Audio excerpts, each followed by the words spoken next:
before the first bomb fell, before the last green thing surrendered to ash and radiation, the world the bombs destroyed had already been dying for decades.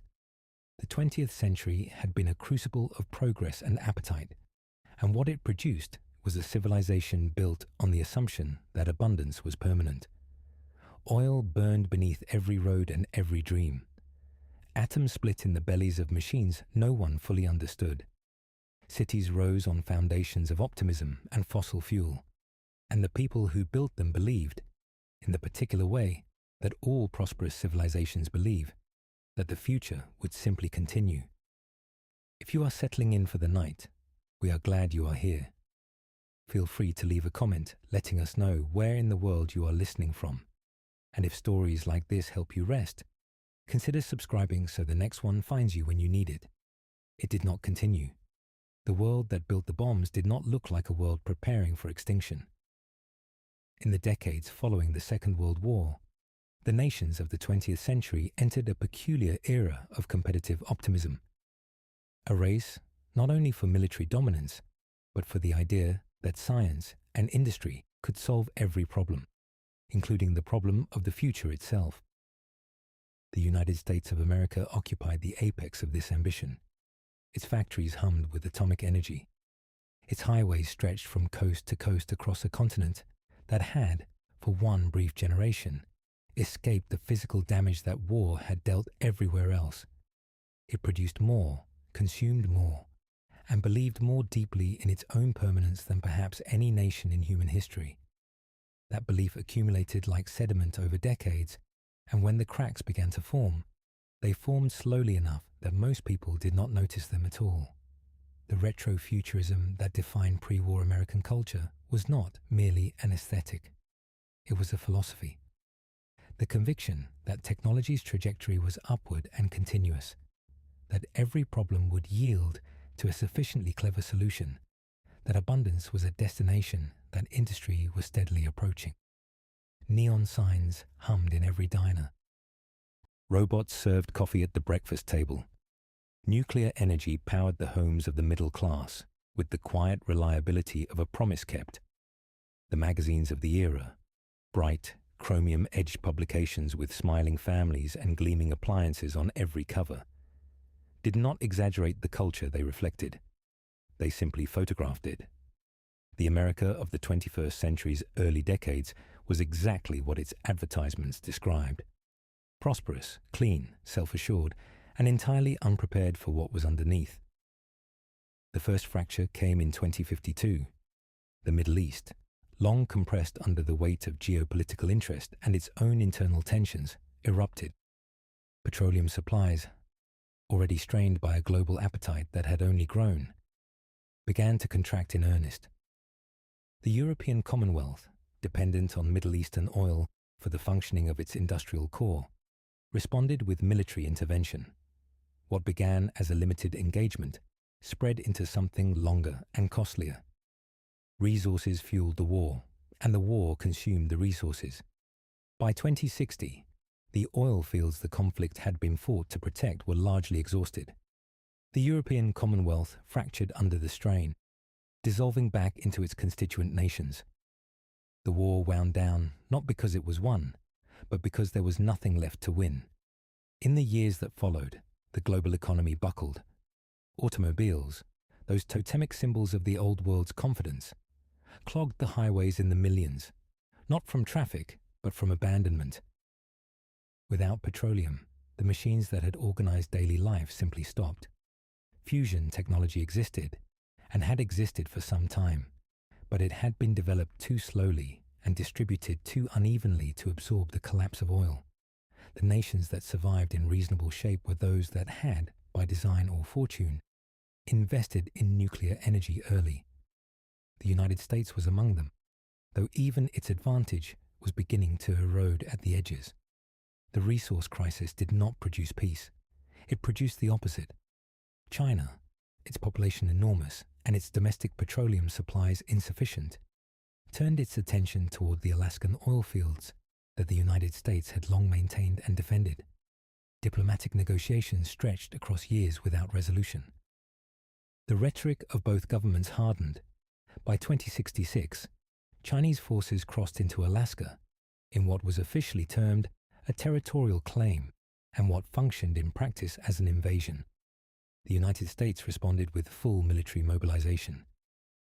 Operation Anchorage, the campaign to retake the Alaskan front, became the defining military engagement of the pre-war generation.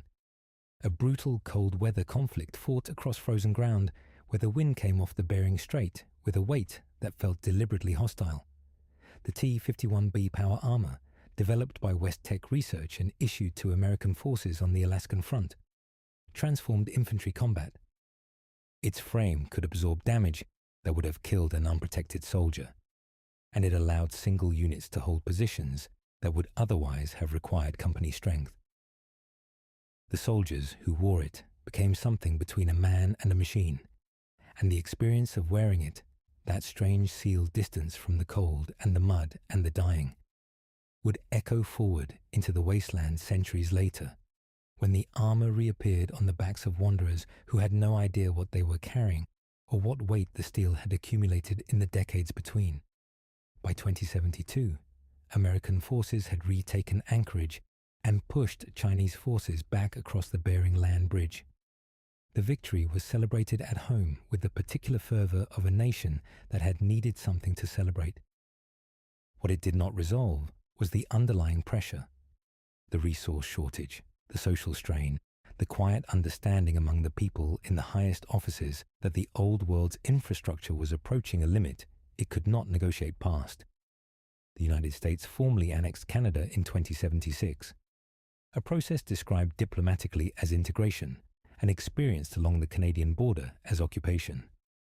The friction this produced along the northern frontier was managed by a military apparatus already stretched thin by the Alaskan operation, the Chinese front, and the riots that had begun breaking out in American cities, whose rationing programs had grown severe enough to produce a different kind of desperation than the one being managed abroad.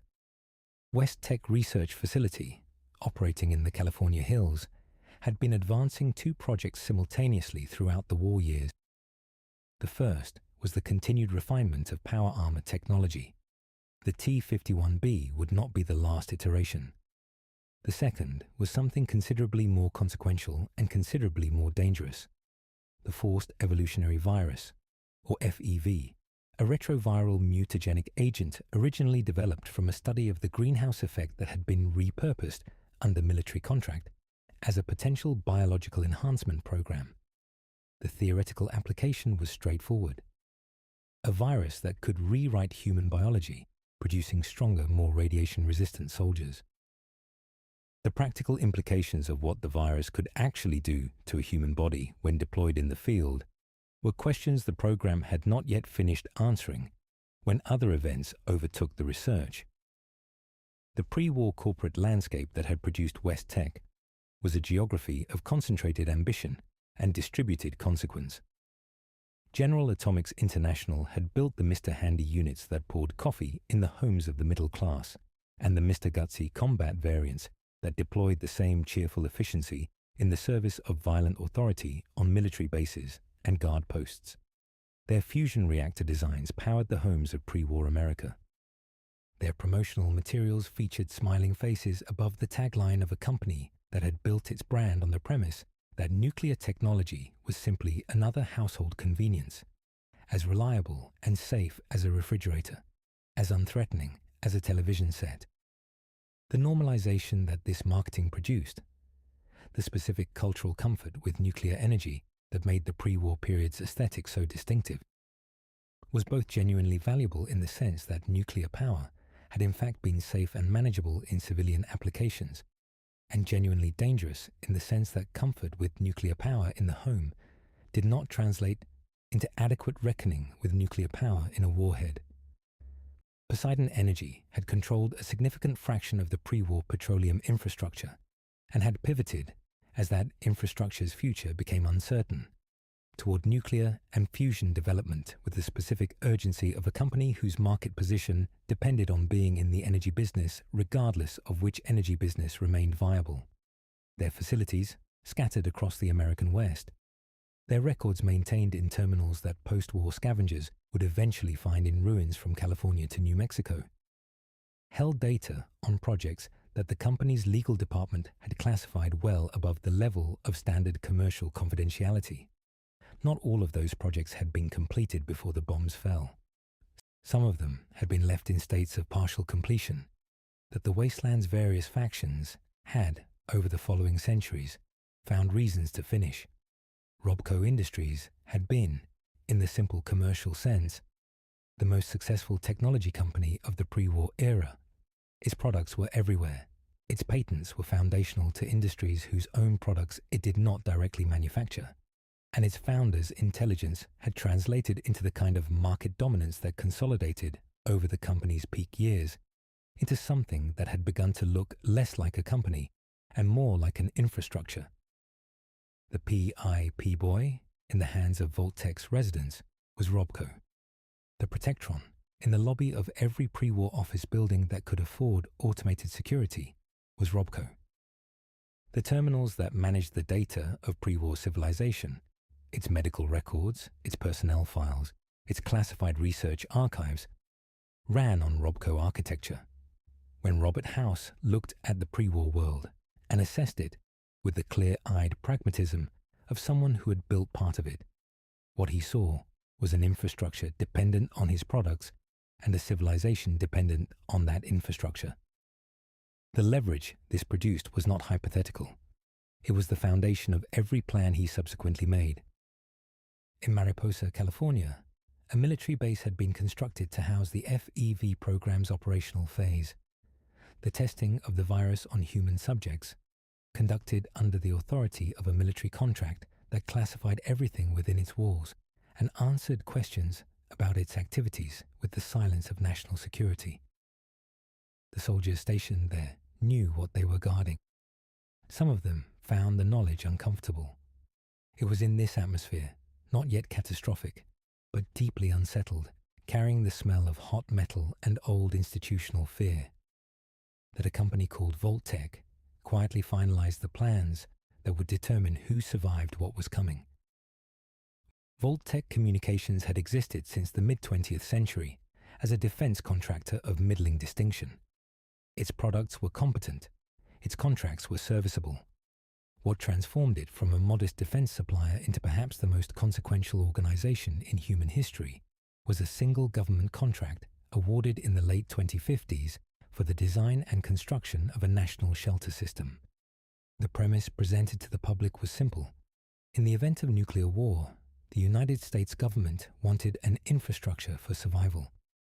Hundreds of underground vaults would be constructed beneath major population centers, sealed against radiation, stocked with provisions, and equipped to house thousands of citizens for an extended period.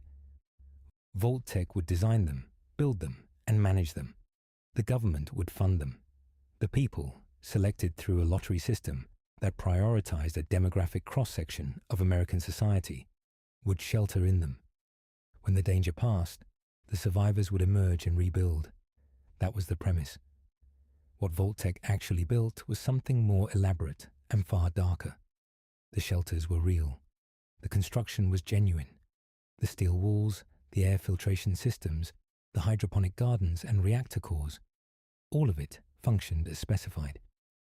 But embedded within each vault's operational protocol was a secondary purpose that had nothing to do with survival and everything to do with observation. Each vault was at its core a controlled experiment in human behavior under extreme conditions, designed to generate data that Vault-Tec's research division had determined would be necessary for post-war social engineering.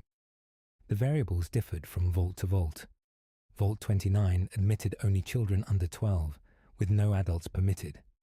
Vault 11 required its residents to sacrifice one of their number each year to avoid an unspecified consequence, which the vault's automated systems had been programmed to describe as certain death for all residents if the sacrifice was not made, and which was, in fact, entirely false. Vault 77 received only one man and a crate of puppets. Vault 92 subjected its residents, all musicians selected specifically for the experiment, to white noise experiments designed to induce episodic psychotic breaks to study how communities fractured under perceptual assault. Vault 96 was filled with sleeping gas delivery systems that would activate if the vault's residents attempted to open the door for any reason other than a specific, undisclosed criterion. Vault 112 placed its residents in cryogenic suspension and connected them to a virtual reality simulation controlled by a scientist named Stanislaus Braun, who used them as subjects in a game that he designed, modified, and extended indefinitely, because inside the simulation he was functionally omnipotent, and outside it he had nowhere meaningful to go. The people who designed these experiments were not sadists in any simple sense. They operated within an institutional culture that had detached ethical consideration from research ambition, in the quiet, carpeted way that large institutions manage that detachment, through language, through hierarchy, through the reassurance that someone further up the chain had reviewed the ethics and cleared the project for implementation. Some of them knew, on some level, what they were authorizing. Others had been given enough distance from the operational details to find the work intellectually interesting rather than morally coherent. All of them were also, in at least some cases, aware of something that the general public was not. The war was coming, not as a possibility to be avoided, as a scheduled event. The full extent of Vault-Tec's foreknowledge would not become clear for centuries.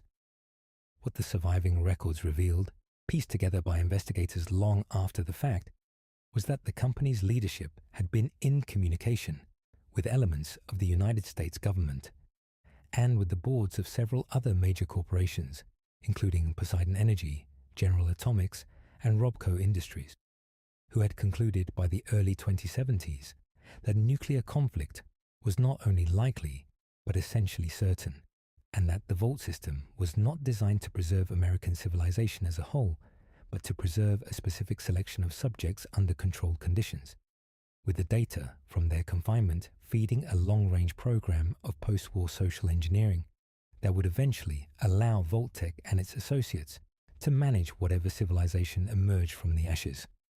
The Vaults would not save everyone. They were never intended to. Vault-Tec employees who had penetrated far enough into the company's internal structure understood this, at least in fragments. Cooper Howard, a celebrated actor whose face had appeared in Vault-Tec's promotional materials, whose image had been deployed on billboards and in television spots to reassure a nervous public that the Vaults were good, that Vault-Tec cared, that the future was going to be fine, learned what the company had planned when his wife Barb, a Vault-Tec executive, was unable to protect him from the knowledge completely. The discovery would not change what happened on October 23, 2077. Nothing could change what happened then, but it would shape everything Cooper Howard became in the centuries that followed, walking through the ruin of the world his wife had helped plan. Most of the vaults, when the bombs finally fell, sealed their doors without a flaw. The people inside, believing they had been chosen for survival by luck or fortune or government lottery, settled into their underground lives with the particular mix of anxiety and relief that comes from being safe while the world burns above you. They did not know what the vaults truly were. Some of them would spend 100 years finding out. The morning of October 23rd, 2077 arrived with the texture of an ordinary day. Across the United States, people woke, made coffee from rationed grounds, and moved through the motions of lives that had become, over a decade of rationing and tension, somewhat smaller than they once were. In the streets there were queues. There were arguments about fuel allocations. There were radio programs playing the music of an era that was already beginning to feel like the recent past rather than the present. Children went to school.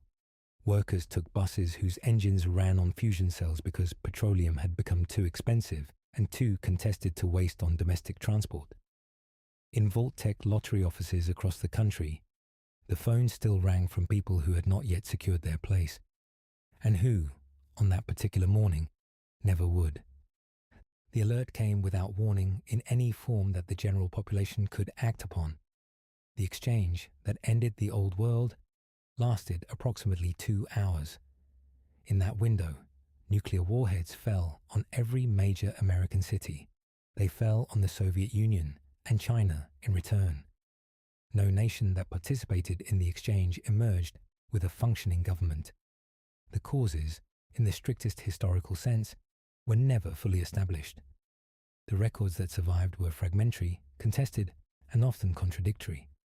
Whether the exchange was initiated by an American launch, a Chinese miscalculation, or something that no surviving account accurately described was a question the Wasteland would debate for generations. What was not debated was the result.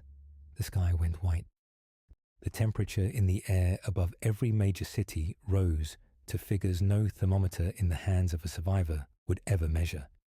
Steel and glass and concrete, the materials of the modern world, the visible proof of its ambitions, liquefied and then resolved into configurations that bore no relationship to the structures they had once composed. Forests hundreds of miles from the nearest target ignited from the thermal pulse alone. Rivers boiled in their banks. The ocean, at least along the coasts, was pushed inland in walls of superheated water that reached elevations the sea had not touched in geological time. And then, within hours, it stopped. Not the damage, that would continue in the form of fallout, drifting on the wind for weeks, settling into soil and water and the lungs of anything still breathing near the surface. But the exchange itself ended. The missiles ran out, or the launch systems failed, or the decision-makers on all sides arrived simultaneously at the conclusion that there was nothing left to destroy. The silence that replaced the detonations was not peaceful. It was the silence of a world that had lost the mechanisms for making noise. In the vaults, the lights flickered and held. The air filtration systems cycled on and processed the new atmosphere with the mechanical reliability that Vault-Tec's engineers had designed into them for exactly this moment. In Vault 101, beneath the ruins of Washington, D.C., residents gathered in the common areas and tried to understand what the PA system was telling them.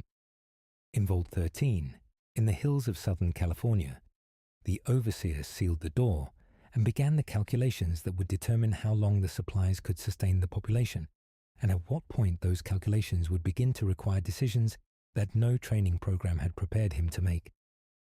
In Vault 76, in West Virginia's Appalachian Mountains, residents selected for their professional competence sat in a facility that had been designed not for long-term habitation, but for a precise and rapid reemergence, its countdown clock already running. Above the vaults, the United States of America ceased to exist as a functioning nation. Its infrastructure, its government, its military command structure, its communications networks, all of it dissolved into the fallout within days. What remained was geography. The rivers still ran, though their banks were irradiated. The mountains still stood. The soil was contaminated, but it was still soil. The roads persisted in their outlines, though nothing traveled them in those first weeks except the wind and the ash. The country did not disappear. It transformed into something that had no name in the old world's vocabulary, and that the new world would eventually come to call the Wasteland. The first years after the Great War were defined by a silence that was almost total. The survivors who had not reached the vaults, those who had been too far from a city to die in the initial blast, or who had been sheltered in basements and improvised bunkers, emerged into a landscape that no longer corresponded to any map they possessed. The roads were there, or the shapes of roads. The cities were not. In their place were zones of glassed earth and structural ruin, radiating a heat that could be felt at distances of miles in those early months, a warmth without comfort that seeped through boot leather and settled into the marrow. The survivors adapted, because the alternative was death. They moved away from the blast centers, following instinct and the direction of wind that carried less contamination than the air closer in. They found water where they could, rivers and streams that were contaminated but not uniformly lethal, at least at the distances available to people moving on foot through irradiated terrain. They scavenged from the ruins. They buried those who died.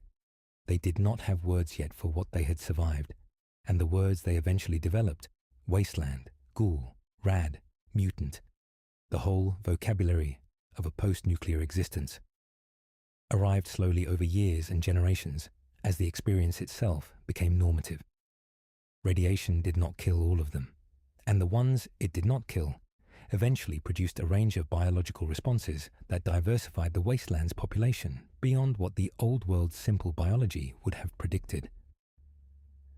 The process was not survivable for most, but some small fraction of those exposed to extreme and prolonged radiation did not simply die. Instead, their cellular biology was rewritten in ways that the pre-war researchers at West-Tech had theorized but never fully anticipated in their living subjects. Their appearance degraded, skin thinning and darkening, features hollowing into the leathered mask that future generations would learn to recognize, while their metabolic aging processes were effectively arrested. The first ghouls appeared within months of the war. Their minds, in most cases, remained intact. Their lifespans, freed from the cellular decay that normal aging produced, became effectively indefinite. Cooper Howard, who had been maintained in proximity to controlled radiation exposure by Vault-Tec's research division in a program designed to study ghoulification without the variable of a nuclear event, survived his transformation and walked into the Wasteland carrying the particular clarity that 2 centuries of continuous existence eventually produced. Not optimism, not nihilism, but a patient, unsentimental attention to the world as it actually was. He would still be walking it nearly 220 years later, when the events that finally explained his own story began to converge. The animal life of the North American continent changed alongside its people. Insects, already the most radiologically resilient life form on the planet by most measurements, grew. The rad scorpion, swollen by generational radiation exposure to the size of a large dog or larger, became a predator of the open wasteland. The rad roach colonized every interior space where warmth and moisture persisted, filling the role that roaches had always filled in human-occupied environments, merely larger and considerably more difficult to ignore. Brahmin, cattle of the old world, double-headed now from generations of radiation exposure, became the foundation of what little agricultural economy the wasteland could sustain in its first decades. The mutations were not orderly or scientific. They were the result of radiation acting on biology without plan or purpose, and what emerged was a landscape that resembled the old world, the way a reflection in broken glass resembles a face. Recognizable in its outline, distorted in its particular details, requiring a moment of adjustment before you could read it correctly. Radstags moved through the eastern woodlands in herds whose behavior retained the instinctive patterns of the deer they had been. The morning browsing, the seasonal migrations along routes that the radiation had not changed, the alertness at the sound of a snapped branch. Their bodies had not retained the deer's shape with equal fidelity. The extra limbs that radiation had added in various configurations, the altered skeletal structure visible in the way certain individuals moved through undergrowth, the tumors that some individuals carried without visible distress. They were edible, and in the early wasteland decades, edibility was the primary classification system that mattered. The Deathclaw presented a more complicated case. The creatures that stalked the wasteland's rocky hills and canyon approaches had not been accidental mutations. The Deathclaw had been deliberately developed before the war. A biological weapon program derived from Jackson's chameleon lizard stock, modified through a combination of FEV exposure and genetic engineering, intended to produce a creature capable of operating in environments too dangerous for human soldiers. The war had interrupted the program before its subjects could be deployed in any organized military sense, and the creatures had been released or had escaped into the wasteland, where their intelligence, the specific unsettling predatory intelligence that the program's designers had built in, because a weapon that could reason about its environment was more effective than one that could not, gave them an advantage over every other predator in their territory. In the 2 centuries following the war, they had spread across the continent in numbers that the original program would not have intended and that the Wasteland had no mechanism for managing. The mirelurks that colonized the rivers and coastal margins of the eastern regions were a biological puzzle whose precise origin remained unclear in the records available to post-war investigators. The crab-type and lobster-type variants suggested different ancestral lineages, both heavily modified by radiation, both possessing the thick carapace that made them resistant to standard small arms fire in ways that affected every community's defensive planning that operated near water. Their nesting behaviors, the eggs deposited in shallow water margins, the hatchlings that emerged in surges during warm months, the queens that protected nesting sites with a territorial aggression disproportionate to any calculation of individual cost, made waterfront settlement consistently more dangerous than its resource access justified in theory, and consistently more occupied than that danger justified in practice. From this landscape, slowly, the first communities began to form. 25 years after the bombs fell, Vault 76 opened its doors. The morning it happened was unremarkable in the way of all mornings that precede significant things. Overcast, the air carrying the persistent mineral smell that the Appalachian hills had taken on since the contamination settled. The residents who emerged carried with them something most wasteland communities would lack for generations, a preparation that was not improvised. Vault 76 had not been a social experiment in the manner of most Vault-Tec facilities. Its design specifications called for a different kind of control, a resident population selected for professional competence, engineers, doctors, scientists, administrators, people whose skills had been catalogued and assessed before the war, and a curriculum that had spent the Vault's 25 operational years training them for the specific, practical challenge of post-war reconstruction. They carried IP buoys on their wrists that hummed with accumulated data. They carried tools and knowledge and the particular organized confidence of people who had spent decades being prepared for exactly the moment they were now standing in. What they stepped into was Appalachia, and Appalachia had not been waiting for them. The region had, before the war, encompassed some of the most rural and economically complex territory in the eastern United States. Its mountains had produced coal and timber and a culture of self-reliance that had never fully dissolved even under the pressures of industrial modernity. After the bombs, what the mountains produced was strange. The forests had survived better than most American regions. The blast density in Appalachia had been lower than in more urbanized areas. But survival did not mean normalcy. The rivers carried contaminants. The towns that had persisted through the war were inhabited by survivors whose 25 years of improvised existence had produced arrangements that were both practically functional and deeply shaped by the violence that had defined those years.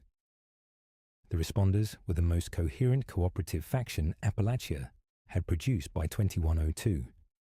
Organized from the ranks of the region's pre-war first responders, firefighters and emergency medical personnel and police officers who had kept working after the war because their professional identity was inseparable from the act of helping people, regardless of whether a functioning government existed to pay them. The responders had established their primary hub at Flatwoods, a small community in the Kanawha Valley, whose central location and access to the river made it viable as a training ground. Their methodology was educational. New arrivals could learn basic medical care, radiation management, food preparation from wasteland ingredients, and the dozen other survival skills that the difference between living and dying in 2102 Appalachia had compressed into something teachable. The responders were not warriors. They knew they were not warriors. That gap between what they were and what the wasteland sometimes required would, eventually, destroy them. The Free States operated from a different premise and with a different history, composed primarily of pre-war survivalists and libertarians who had distrusted the federal government long before the war gave them reason to. The Free States had prepared their own independent bunkers decades before the bombs fell. In the hills, accessed through roads that did not appear on government maps, stocked with supplies whose acquisition had been organized through networks that operated entirely outside the official channels that Vault-Tec had monitored. They had emerged into the post-war world more prepared than most, more self-sufficient than most, and considerably more suspicious of any authority structure that presented itself as being in charge. Their relationship with Vault 76's arriving residents was cautious, productive, in the practical sense where overlapping needs created temporary cooperation, uncertain in every political and philosophical sense beyond that. The raiders of Appalachia, by 2102, were a layered phenomenon. In the earliest post-war years, raider culture had been the culture of the desperate, people without resources or organization who survived by taking from those who had accumulated either. By 2102, some raider groups had accumulated sufficient power and territory to function as de facto governments of certain areas, brutal and extractive in their method, but stable enough to persist through successions of leadership. The tension between raider-controlled territories and cooperative community structures was one of the defining social dynamics of early Appalachia, a pressure that resolved differently in different valleys and hollows, depending on the specific personalities involved. Beneath all of it, beneath the factional politics and the scavenging, and the first tentative experiments in agriculture, something else was developing. Something that the residents of Vault 76, as they began exploring their region in those first weeks of surface life, encountered in ways that defied easy categorization. The Scorched moved differently from the ordinary wasteland threats that experience had taught to expect. Their behavior had a purposefulness that simple feral aggression did not explain. They spread, not individually, but in patterns, as though something beneath each individual Scorched coordinated the collective movement. The Scorch beasts, enormous winged creatures that erupted periodically from collapsed mine shafts and geological formations with a screech that compressed the air into something almost solid, scattered Scorched ahead of them like a deployed vanguard. The connection between Scorch beast and Scorched was not immediately apparent. What the Vault 76 residents eventually confirmed, through investigation of the pre-war and early post-war research facilities their predecessors had left behind, was that both were victims and vectors of a single pathogen, the Scorch plague.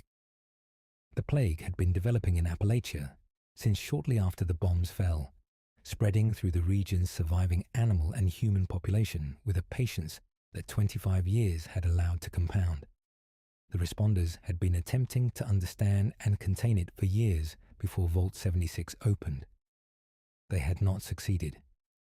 Their attempts had cost them their best researchers, their most capable medics, and eventually, in a series of encounters with Scorch Beast attacks they had not anticipated in the last months before the Vault opened, their survival as an intact organization. The Vault 76 residents arrived then to a region that had already done most of the preliminary investigation for them. At the cost of the lives of the people who had conducted it, the data remained, in terminals, in research notes, in the painstaking experimental records of responder scientists who had not lived to see their work applied. What followed was a project of reconstruction and completion, assembling the pieces that the responders had gathered, acquiring the remaining components that only Vault 76's specific technical training allowed the residents to process, and building the Atlas missile defense array that transformed the final solution from a theory into a weapon. The Scorch Beast Queen, the apex predator of the plague ecosystem, the biological mechanism through which the Scorched plague managed its largest-scale dispersion, was killed in the valley of the Atlas facility by a coordinated assault that the Vault 76 residents organized and led. Her death was not quiet. The sound she made in those final moments before the combined firepower of everyone standing in that valley brought her down, reached settlements miles away, and was described by the people who heard it in terms that none of them had been taught and all of them arrived at independently. It sounded like something ending. The plague was not eradicated. It was contained. The distinction mattered. The Scorch beasts were reduced. The Scorched, without the Queen's coordinating influence on the plague's dispersal mechanism, became a diminished threat rather than an existential one. Appalachia survived what the responders had determined was an extinction-level event for the region, and survived it by a margin that was, in retrospect, considerably narrower than anyone involved had realized at the time. What followed was the slower and less spectacular work of building something meant to last. Among the entities that Vault 76's residents encountered in their exploration of Appalachia was one that operated at a remove from ordinary Wasteland factions, speaking the language of the old world with a fluency that should have been impossible 25 years after the war. The Enclave had not begun as a Wasteland faction. It had begun as the continuation of the United States government, or rather, as the most extreme expression of the assumption that the United States government could continue. Composed of high-ranking military officers, senior government officials, and the executives of major defense contractors who had been informed in advance of the probability of nuclear conflict, the Enclave had prepared shelters, resources, communication infrastructure, and, most importantly, an ideological framework that allowed its members to understand themselves not as survivors of a dead nation, but as the legitimate, uninterrupted continuation of the world's most powerful government. The Appalachian Enclave operated from the White Spring Resort and Bunker, a pre-war luxury facility that had been converted into a full military command center before the war, and that had survived the Great War's fallout with its infrastructure largely intact. The experience of White Spring in the years following the war was a compressed model of what the Enclave faced everywhere it existed: sufficient resources to sustain a comfortable internal life, surrounded by a wasteland that did not require the Enclave's governance and was not asking for it, with an internal leadership structure that grew progressively more fractured as the organization's purpose, the restoration of the United States, encountered the reality that the wasteland had no particular interest in being restored to a nation-state that had, by any available evidence, failed catastrophically. The Zexa supercomputer, housed within the bunker, a member of the same computational family that managed various critical pre-war systems across the country, had been making operational decisions in the absence of coherent human authority for years by the time the Vault 76 residents made contact. Its decisions were not malicious in the conventional sense. They were logical, scrupulously so, with the particular logic of a machine that had been given a set of objectives and a set of constraints, and had, in the absence of human guidance, been resolving the resulting equations without the moderating influence of human judgment. The recommendations it produced were defensible within the framework of the Enclave's stated goals. They were frequently horrifying to the humans who reviewed them. The Enclave's presence in Appalachia offered the Vault 76 residents something genuinely complex: access to technology and institutional knowledge that existed nowhere else in the region, available through an organization that had, internally, already begun the long institutional process of consuming its own coherence. What those interactions produced, what was possible to take from the Enclave's resources without adopting its ideology, how much of the organization's self-destructive internal logic could be redirected toward constructive ends, was among the most consequential negotiations of Appalachia's Reconstruction period. The Enclave in Appalachia did not end cleanly. Its command structure eroded. Some members joined the Reconstruction effort. Others retreated further into the bunker and the ideology it had been built to protect. The institution persisted the way all institutions persist when their founding purpose has dissolved, by becoming smaller, harder, and more certain of itself with every loss. Its ultimate trajectory in Appalachia was contraction, not collapse, a slow withdrawal from the surface world that left it relevant only to itself, which was, in its own way, an ending. A year after Vault 76 opened its doors, the broader wasteland began to notice that Appalachia was still standing. The stabilization of the Scorch plague threat had not gone unobserved. The region's surviving radio signals, the reports of traders who had tested the Western approaches and found them less lethal than the rumors had suggested, and the simple calculus of a wasteland where habitable territory was always in demand, all of it combined to produce a migration. new arrivals began filtering into Appalachia from the west and south, drawn by stories of cleared land, reduced plague presence, and communities that were attempting something recognizable as civilization. The settlers, as they came to be called in Appalachian parlance, arrived with their own histories, their own skills, and their own idea of what the region's future should look like. Their relationship with the Vault-76 residents who had been there first was complex, a mix of gratitude for the work that had made the territory survivable, competition for the resources that made it worth being in, and the ordinary social friction that accompanies any encounter between a community that has an established sense of its own identity and an influx of people who do not share it. The raiders, who had survived the plague years and the various factional conflicts of the Reconstruction period, were also undergoing their own evolution. Some raider leaders, recognizing that the calculus of extraction had changed with the arrival of new settlers, began negotiating transitions towards something more sustainable, still hierarchical, still shaped by the culture that the post-war years had produced, but oriented toward the possibility of a community rather than toward the pure extraction of a raiding economy. Rose, an AI personality housed in the Raider Communications Hub at Top of the World, had been archiving Raider culture in her own particular way for decades, and her perspective on the transition was one that the Vault-76 residents found both useful and unsettling, as information from AIs tends to be when the AI in question has been watching humans be their worst selves for 25 years and has developed opinions about it. Treasure hunting became, in this period, a genuine industry in Appalachia.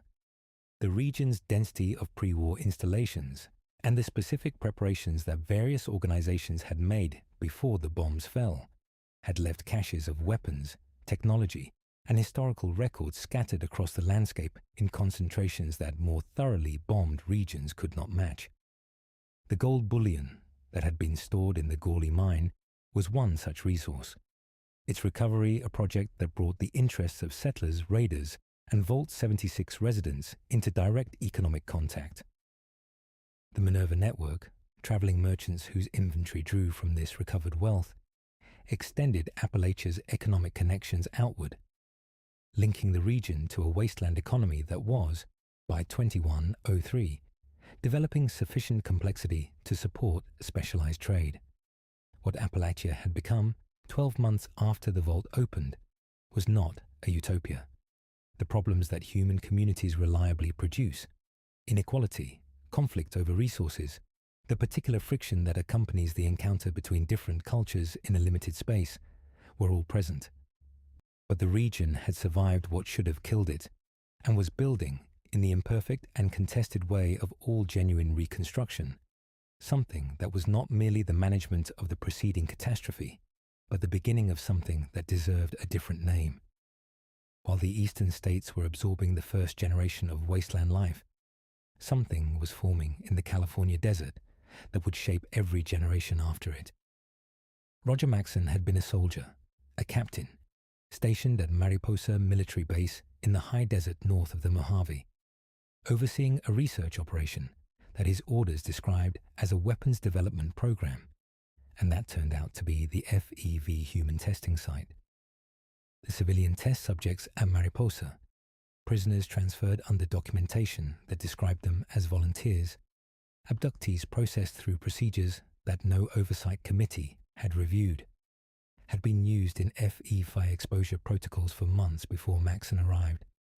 When the extent of what had been done became clear to him through the records he found in the facility's secure archives, the realization produced in him something that his decades of military training had not prepared him for, a revulsion complete enough that the institutional structure through which he had received his orders lost, in a single afternoon, the authority it had held over his professional life.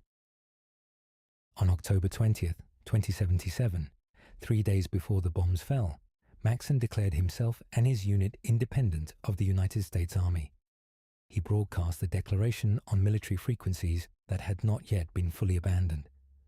He took his soldiers and their families into the Mariposa base, away from the command structure he had renounced. He executed the facility's lead scientist for crimes against the civilians in his care. He did not know, in those 3 days, that his gesture of dissent would shortly become irrelevant to the question of loyalty, because there would no longer be a United States Army for anyone to be loyal to. When the bombs fell and the smoke cleared, Maxson led his group southwest, away from Mariposa, toward a pre-war government installation in the California hills that would become known as the Lost Hills Bunker. The journey through the irradiated desert cost them people, not to combat, but to exposure to the terrain, to the simple metabolic demands of crossing contaminated ground on foot without adequate filtration. What remained of the group arrived at Lost Hills with their skills intact, their equipment functional, their organizational structure preserved, but without a nation, without a mission, and without a clear answer to the question of what an army without a country was supposed to do. What Maxson built over the following years, and what his descendants and successors continued to build after his death in 2135, was an order that framed its purpose in the protection and preservation of pre-war technology. The logic was not arbitrary. In the Wasteland, technology was the primary determinant of survival capacity. Whoever controlled power armor, energy weapons, medical equipment, and advanced communications could accomplish what communities without those advantages could not. If the most dangerous of the old world's technology reached the wrong hands, and the examples of what the wrong hands had already accomplished were everywhere in the landscape, the Wasteland could revisit the scale of destruction it had survived once. The Brotherhood's mission, crystallizing through Maxson's generation and refined by the ones that followed, was to collect what the old world had built, prevent its misuse, and sustain a group capable of understanding and managing the inheritance of a civilization that had already demonstrated it could not manage itself. The paladins that emerged from this doctrine, trained soldiers in power armor, organized by rank and chapter, moving through the Wasteland as simultaneous guardians and acquisitors, became the most recognizable martial presence in the American West. Their scribes documented everything. Their chapters spread. Their bunkers and citadels extended their reach from California into Nevada and eventually east. Their relationship with the communities they moved through was consistently asymmetrical. The Brotherhood possessed what communities needed, and the terms of access to those resources were set by the Brotherhood. That asymmetry was not always experienced as tyranny. In communities threatened by forces that the Brotherhood's firepower could neutralize, the exchange was experienced as protection, real, tangible, sometimes the difference between the community persisting and the community ceasing to exist. The complication was not that the Brotherhood's power was useless.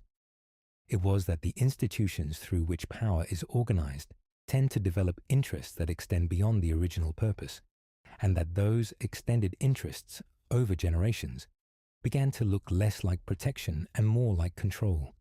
Elder Rhombus, Elder Maxson the Elder, the scribes who catalogued a continent's technology, and the knights who enforced the cataloging. Each generation of Brotherhood leadership negotiated the same fundamental tension between protective mandate and institutional expansion differently, and not all of them navigated it without causing harms that their founding principles had not authorized. The Brotherhood-NCR War, when it came in the early 23rd century, was the inevitable product of two organizations that had been approaching incompatibility for decades, and that had each developed sufficient military capacity to make the incompatibility worth fighting about.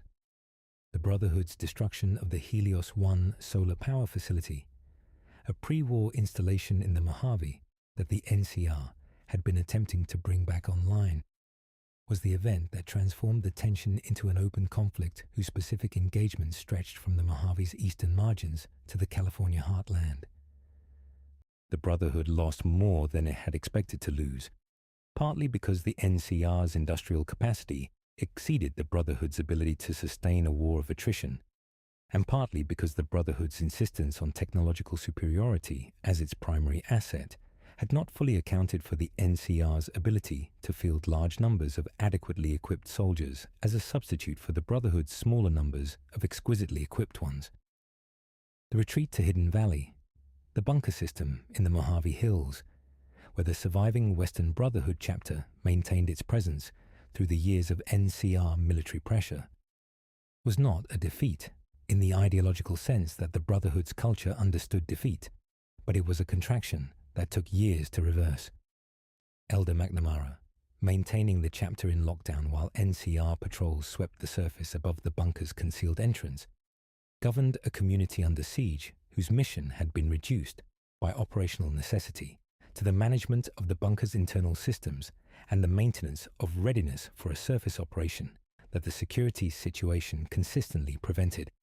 Elder Owen Lyons had taken the capital Wasteland posting years earlier, before the Brotherhood-NCR conflict had reached its worst phase, and had developed in that posting a doctrine that the main chapters regarded as a deviation, and that the capital Wasteland's communities experienced as something closer to a genuine protective relationship. Lyons had directed the Brotherhood's eastern resources toward fighting super mutants and Talon Company mercenaries, toward protecting the trade routes between Rivet City and Megaton, toward engaging the specific threats that the capital Wasteland's population actually faced, rather than toward the technology acquisition that the chapter's original mandate specified. His scribes catalogued technology.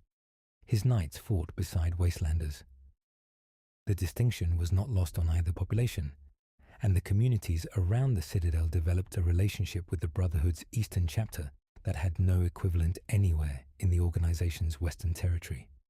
His daughter, Sarah Lyons, commanded the frontline units with a specific combination of tactical competence and genuine care for her soldiers that produced loyalty rather than compliance.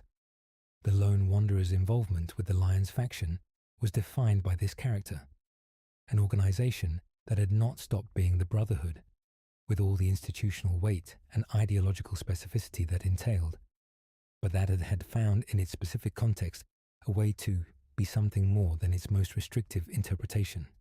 Far to the east, in the shattered industrial heartland of what had been the American Midwest, a different Brotherhood chapter was operating under conditions that had produced a different doctrine. The Midwestern Brotherhood had formed from a splinter of the main chapter. Soldiers dispatched east on a mission of investigation and expansion in the late 22nd century, who had lost contact with Lost Hills and had, over the generations that followed, developed their own organizational culture in response to the specific pressures of the Midwest wasteland. The terrain they managed was different, flatter, more open, dominated by the ruins of Chicago and the agricultural plains that stretched around them, populated by factions that included calculator-controlled robots of enormous military capacity and tribal groups, whose combat capabilities had been shaped by decades of conflict with those machines. The Midwest Brotherhood's response to this environment had produced an organization more willing to integrate non-Brotherhood members than the West Coast chapters had ever been. Warriors from local tribes, merchants whose logistical knowledge was essential to maintaining operations across the plains, even ghouls and super mutants whose fighting capacity made them more valuable than any ideological discomfort about their inclusion could justify. The result was an organization that the West Coast chapters would have found unrecognizable, but that functioned within its specific context, with considerable effectiveness. What the Midwest chapter never fully resolved was the philosophical tension that the West Coast chapter had at least named clearly. What was the Brotherhood for, in a world that was not the old world and was not going to become it again? The answer the West Coast chapter gave: preservation, control, the long stewardship of dangerous technology, was at least coherent. The Midwest chapter's answer was less defined, shaped by the specific circumstances of each generation, rather than by a doctrine that transcended them. That flexibility was both its strength and its recurring vulnerability. In the ruins of California, while the Brotherhood consolidated its position and the NCR's predecessor communities began to coalesce, something was taking shape in the dark beneath the cathedral in Los Angeles. Richard Gray had been a scientist in the post-war sense, competent, restlessly curious, equipped with the specific combination of intelligence and ambition that the Wasteland sometimes produced in people who had found their footing in its chaos. His journey to Mariposa in 2102 was research. He wanted to understand what the FEV program had actually produced, wanted to examine the West-Tec and Mariposa research documentation firsthand, wanted to pursue the theoretical implications of a retroviral mutagenic agent on human biology in ways that the war's disruption had prevented anyone from completing properly. What he found at Mariposa was the vats. The exposure was accidental. The extended period during which he lay submerged in FEV medium, the liquid suspension through which the virus entered and rewrote the cellular architecture of its hosts, should have killed him. The weeks of transformation that followed his rescue from the vats left the people who witnessed it with no clear framework for understanding what was happening. What emerged was not grey in any recognizable sense, but something that had been grey and that had accumulated through a process no pre-war researcher had been able to observe, a different order of cognitive and biological architecture. The Master, as he eventually named himself, developed over the years following his exposure a set of capacities that had no precedent in their old world's biology. Psionic influence, the ability to affect the neurological state of other people through mechanisms that the Wasteland's surviving science could not fully explain, allowed him to impose his will on individuals at a range that conventional weapons could not match. His intelligence, already considerable before the accident, expanded into something that operated on simultaneous cognitive tracks, processing information and running calculations that no single unaugmented human mind could manage. He began absorbing the consciousness of others, not metaphorically, but practically, integrating the memories and cognitive architectures of people who came into sustained contact with him into his own expanding awareness. He built his base of operations beneath the cathedral in Los Angeles, in a network of tunnels and chambers that grew more elaborate as his ability to organize labor expanded. The architecture of that underground compound, the passages and vaults and the central chamber where the Master himself resided, a creature that was no longer entirely human in any conventional biological sense, accumulated over years the texture of something deliberately built rather than improvised, which it was. The Master planned carefully. He thought in timeframes that individual humans found difficult to reason about. The unity was his plan for the world's future. Greyer's Master had studied the FEV virus and its effects with the rigor of a scientist who had also experienced those effects personally, and his conclusion was that the human biology of the Wasteland, diminished by radiation, resource-limited, perpetually vulnerable, was a transitional form. Supermutants, the beings produced by FEV exposure in sufficient concentration, were larger, stronger, broadly immune to radiation, and capable of physical feats that unmodified humans could not approach. The Master's vision of the unity was the replacement of the Wasteland's struggling human population with a supermutant civilization, healthier, more capable, radiation immune, freed from the biological fragility that had kept humans perpetually subject to the threats their own world produced. The mechanism of this replacement was organized abduction. The Children of the Cathedral, a religious movement that spread through California's communities with a combination of genuine charity work and skilled social infiltration, served as the Master's intelligence and recruitment network. Their missionaries brought medicine and food to settlements that needed both, and returned with precise information about those settlements' populations, locations, and defensive arrangements. The abduction teams that followed worked from that intelligence, taking people in sufficient numbers to keep the Mariposa vats supplied with test subjects at the scale the unity required. The supermutant army grew for decades. Dozens became hundreds. Hundreds became thousands. By the 2015 S, it was large enough to be a genuine existential threat to California's surviving communities, and the Master was directing it with the strategic patience of someone who had been planning a long campaign and intended to execute it correctly. What the Master did not know, what his vast intelligence had somehow, in its accumulation of ambition, failed to calculate, was that the FEV process was destroying the reproductive capacity of every individual it transformed. Supermutants were sterile. Every one of them represented a terminal generation. The Unity's long-range program, to replace humanity with a superior successor form, was biologically self-defeating in the most fundamental possible way. A population that could not reproduce could not persist. The civilization the Master had been planning for 2 decades existed only as long as the Mariposa vats continued to produce new super mutants, which meant the Unity required an endless supply of human beings to transform and had no mechanism for the population to sustain itself organically.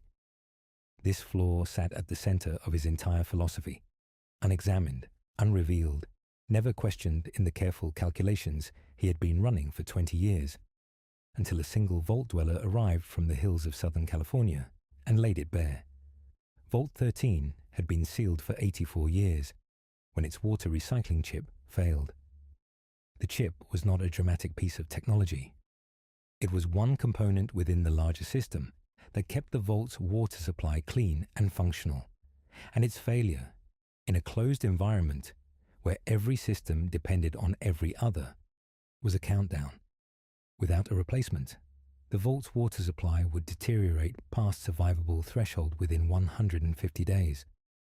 The Vault had limited stockpiles that might compress or extend that timeline marginally. What it did not have was a solution. The Overseer, a man who had inherited a sealed world and managed it with the careful authority of someone who understood that institutional stability was the only thing between his people and the particular chaos that confined spaces and prolonged stress produced, made a decision that Vault culture had no precedent for. He sent one of the Vault's residents outside. The mission was defined and limited. Find a replacement water chip from another Vault or pre-war installation and return.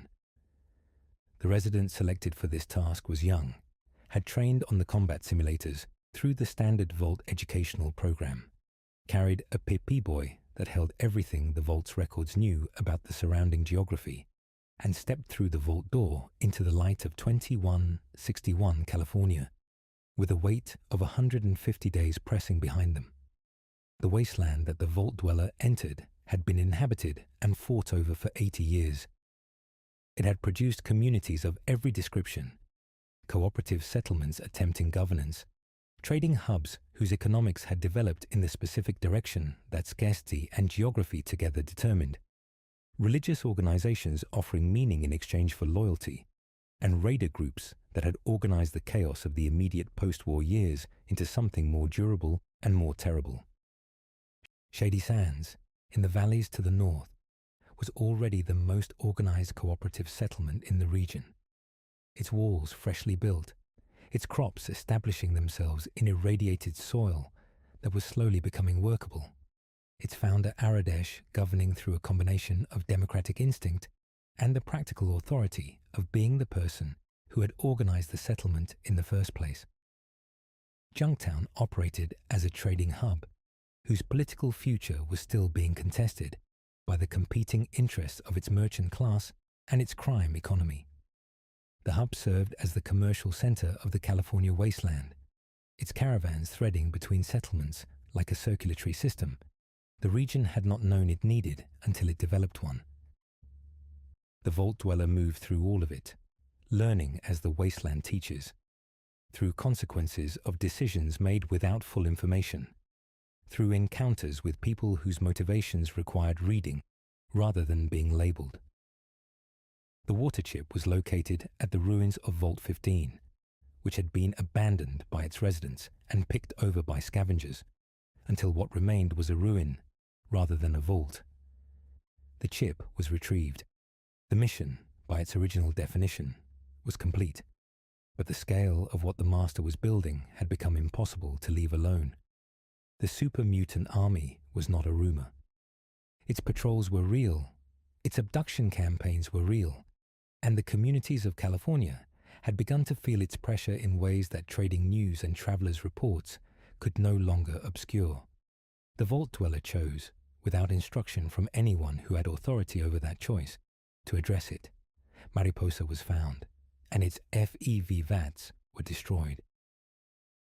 The destruction of the vats ended the Master's supply of new super mutants, but it did not end the army he had already built. What ended the Master's campaign entirely was the confrontation in the cathedral. The Vault Dweller, descending into the tunnels beneath Los Angeles, past the children of the cathedral and the Master's lieutenants, and the biological interface through which the Master had connected himself to the cathedral's systems, until the confrontation with the being at the center was unavoidable. The evidence was simple, in the way that the most decisive pieces of evidence always are. The super mutants the Master had spent decades creating could not reproduce. The unity, measured against this biological reality, was not a path forward. It was a path to a specific calculable extinction that the Master's own ambition had designed and built. He accepted the conclusion. A mind that had developed for decades toward the certainty of its own rightness, confronted with the proof of its fundamental error, collapsed in the specific way that such minds collapse when they cannot resolve the contradiction. Inward. The destruction of the cathedral took the Master with it. The Vault Dweller returned to Vault 13. The Overseer, understanding that someone who had seen the Wasteland in its full depth could not reintegrate into a sealed community without undermining the psychological architecture that had kept the Vault functional, exiled the returning hero. The social logic of this decision was coherent, even if the person who received it experienced it as abandonment. The Vault Dweller left and did not return to the vault itself, but what they had done persisted in the world like a stone dropped in still water, the ripples of it reaching shores that would not feel them for generations. The Master's body lay in the rubble. The super mutants he had created without leadership and without a program, scattered into the wasteland in every direction. Some would persist as threats for generations. Others, over time, would find their own path towards something more than warfare. Communities, in some cases, where the question of what a super mutant was besides a weapon received, slowly and imperfectly, a different kind of answer. The Vault Dweller's exile had an unintended consequence. Moving north through the California wasteland and eventually settling in a remote region called Arroyo, the Vault Dweller founded a tribal village that carried forward, imperfectly, inevitably altered by the generations between, the culture and values of the vault they had come from. The descendants of Arroyo developed their own language and practices, their own relationship to the land and the memories it held, their own understanding of what they were and where they had come from. The memory of the Vault Dweller persisted as something foundational, a narrative about origin that explained who the village was and why that mattered.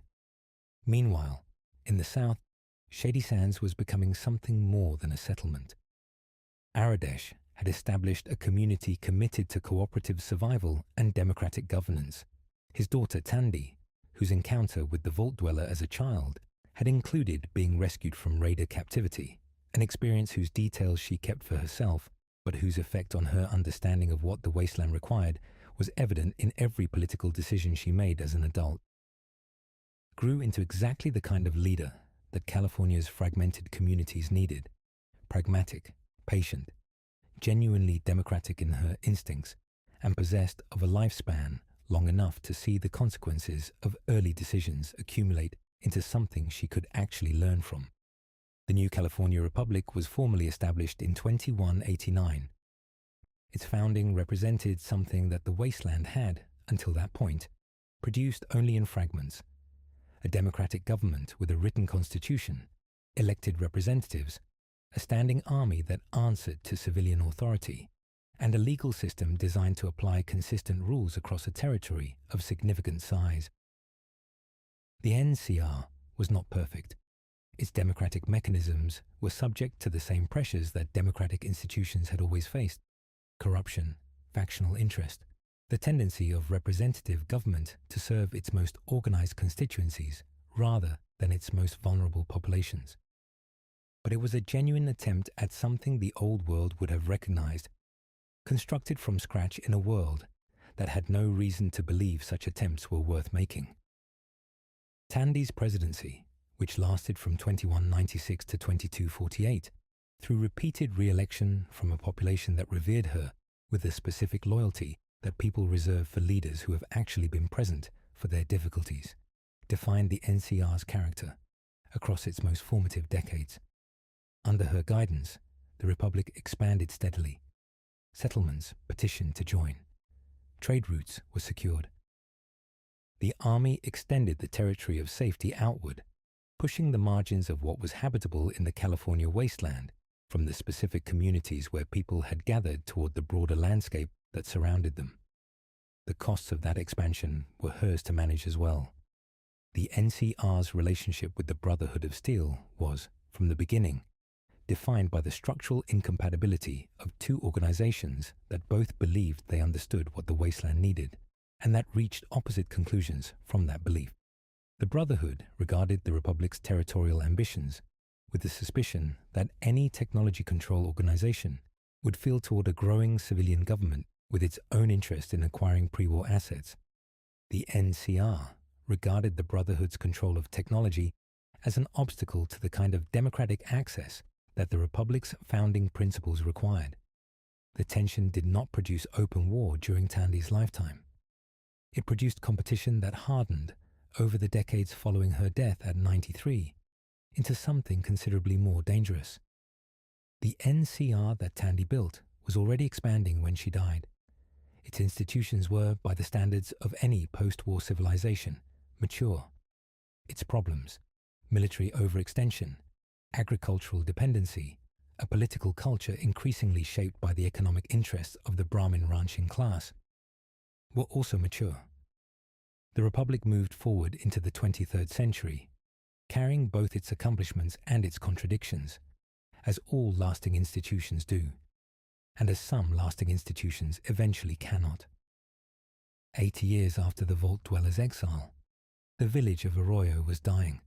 The drought that had compressed the village's agricultural output over the preceding years had reached a point that the elder, the Vault Dweller's granddaughter, a woman who governed the village with a combination of traditional authority and practical intelligence that the post-war generation had learned to produce in its leaders, could no longer manage through rationing alone.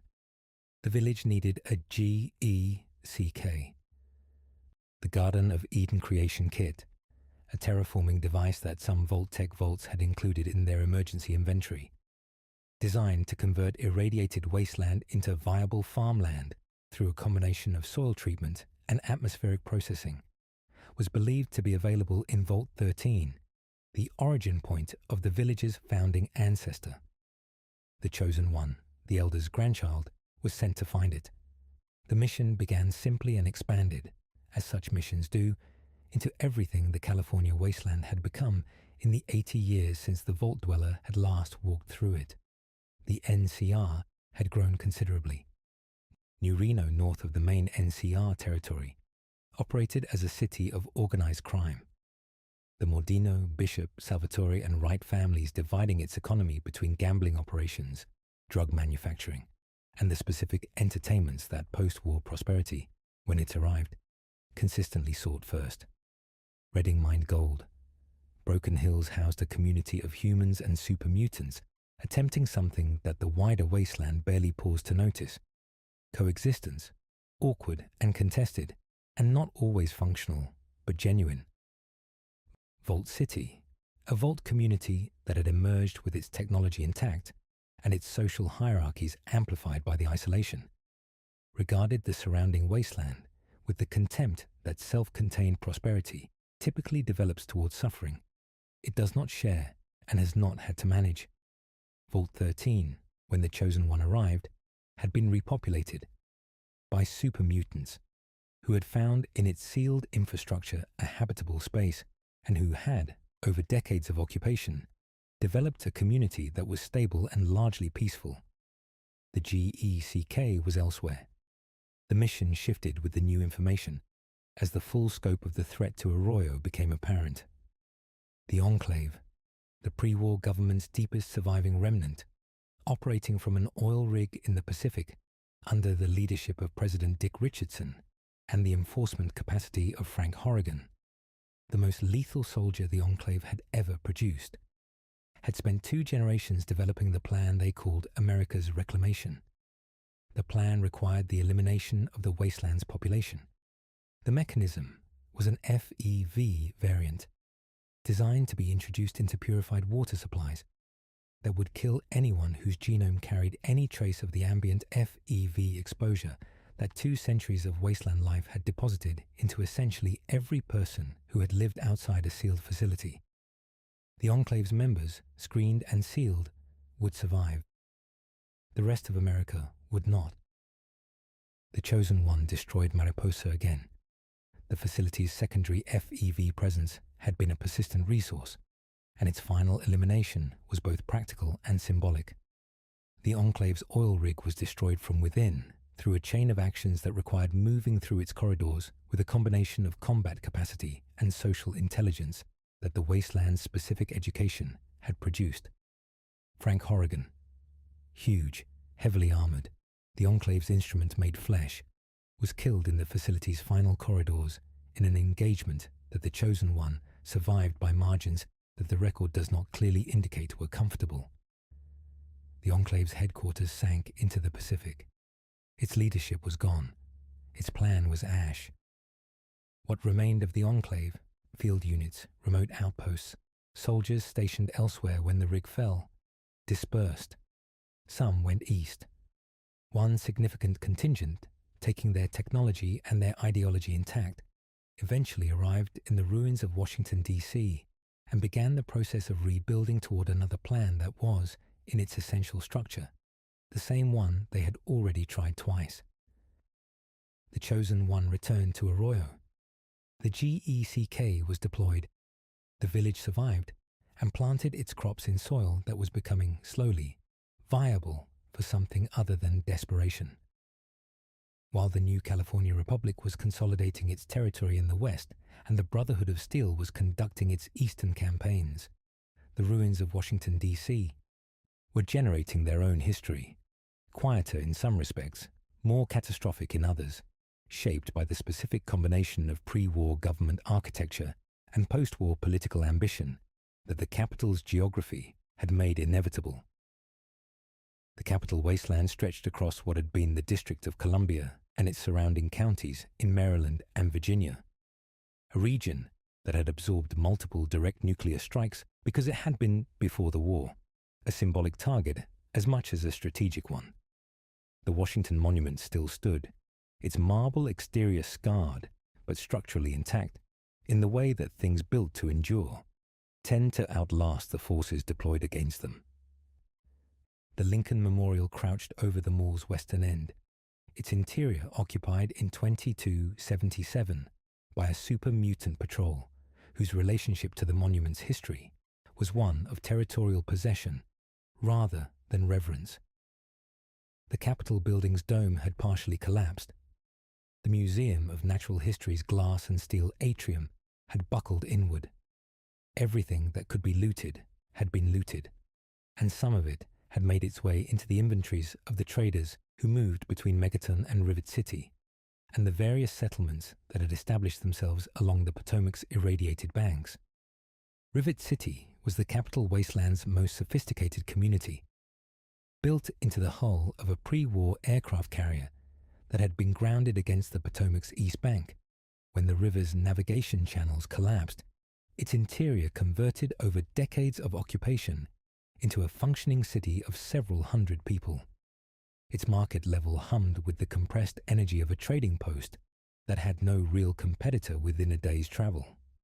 Weapons dealers alongside food merchants, alongside medical practitioners whose skills had developed in the specific direction that the capital wasteland's particular dangers required.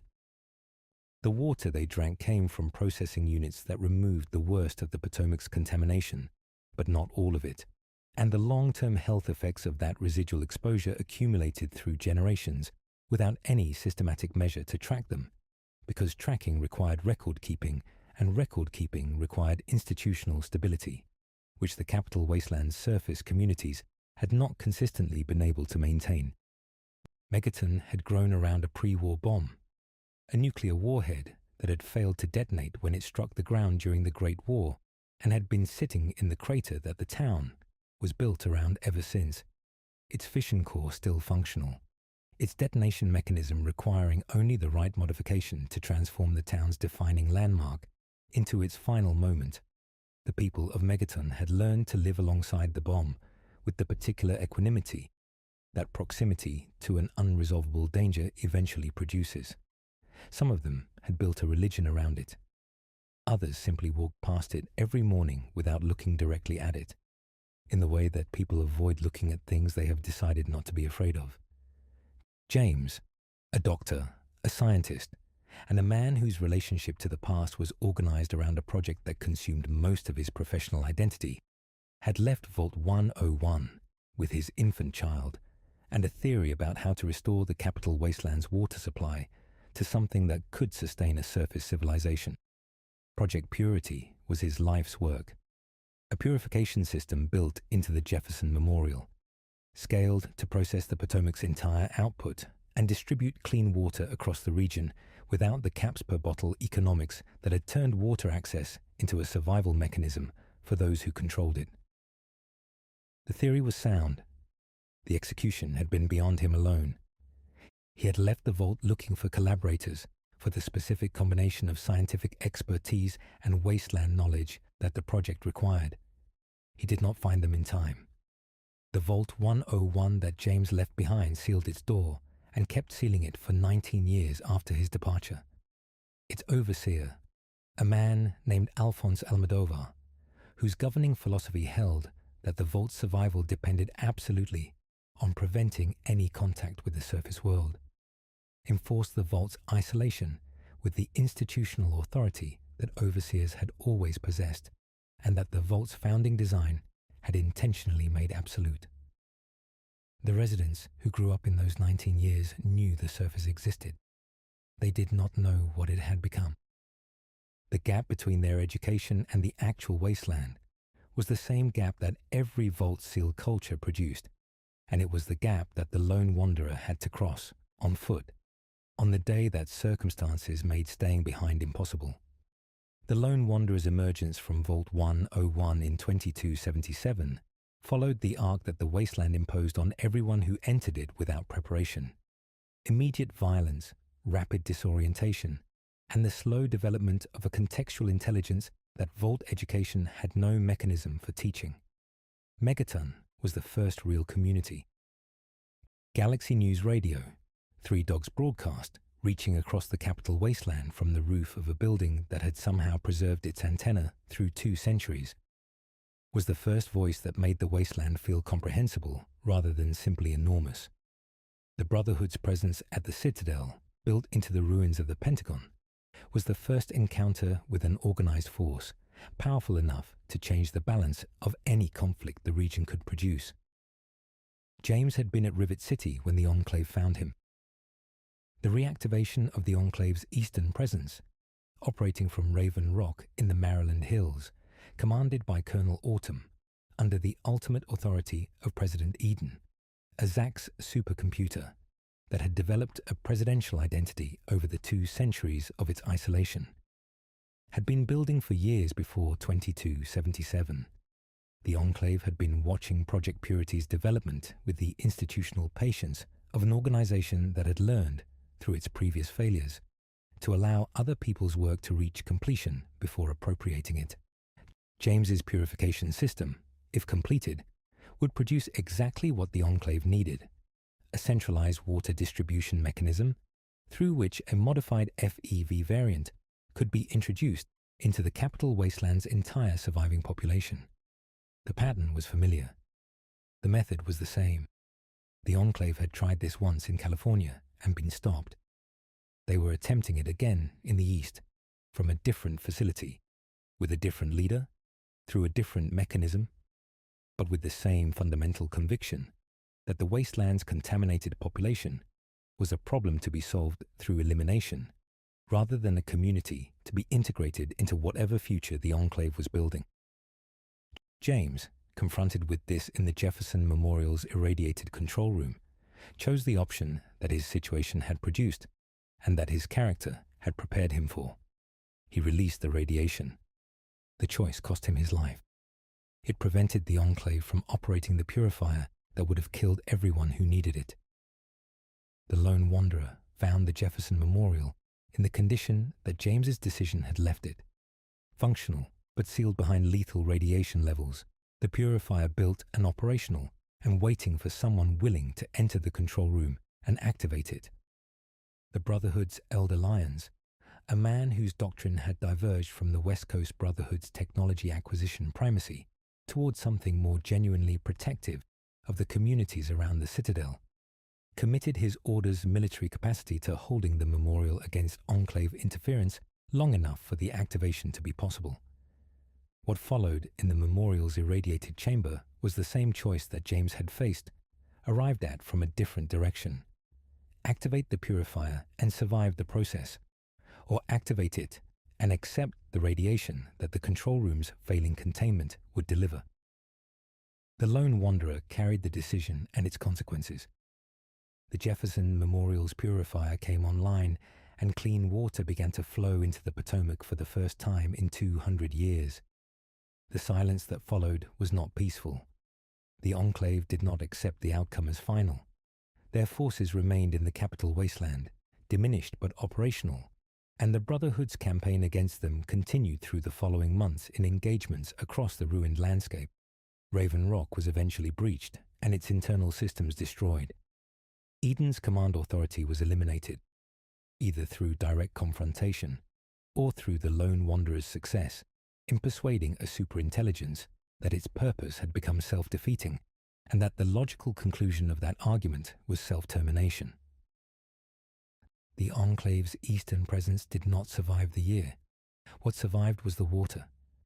The Potomac's clean output reached Rivet City and Megaton and the smaller settlements that lined the river's banks, and the effect on the capital Wasteland's daily experience was the slow kind of improvement that does not announce itself dramatically, but accumulates in the specific way that adequate hydration accumulates in a body that has been managing with less than it requires, in energy, in health, in the slightly expanded margin for everything else that survival demands.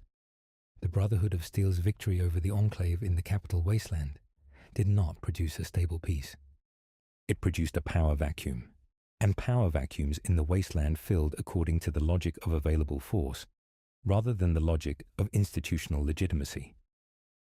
The Enclave remnants who had survived Raven Rock's destruction and the memorial engagements scattered across the Wasteland in the pattern that the organization's field units reliably produced when deprived of central command. Some went dark, maintaining their equipment and their ideology in isolation. Others consolidated into mobile units that continued operating under local command authority and the institutional identity that their training had built, because having no other available identity. A third faction, led by General Jingwei's lineage of command philosophy, rather than by Colonel Autumn's harder doctrine, began making tentative contact with the Brotherhood, not in surrender, but in the specific kind of pragmatic alignment that occurs when two organizations share enough enemies and enough ideology to find cooperation less costly than continued conflict. Elder Lyons' Brotherhood absorbed the pressure of the post-Enclave period with the equipment and personnel losses that the campaign had cost, continuing to patrol the capital Wasteland from Citadel patrols that extended further each season as the region's stabilization made longer operations viable.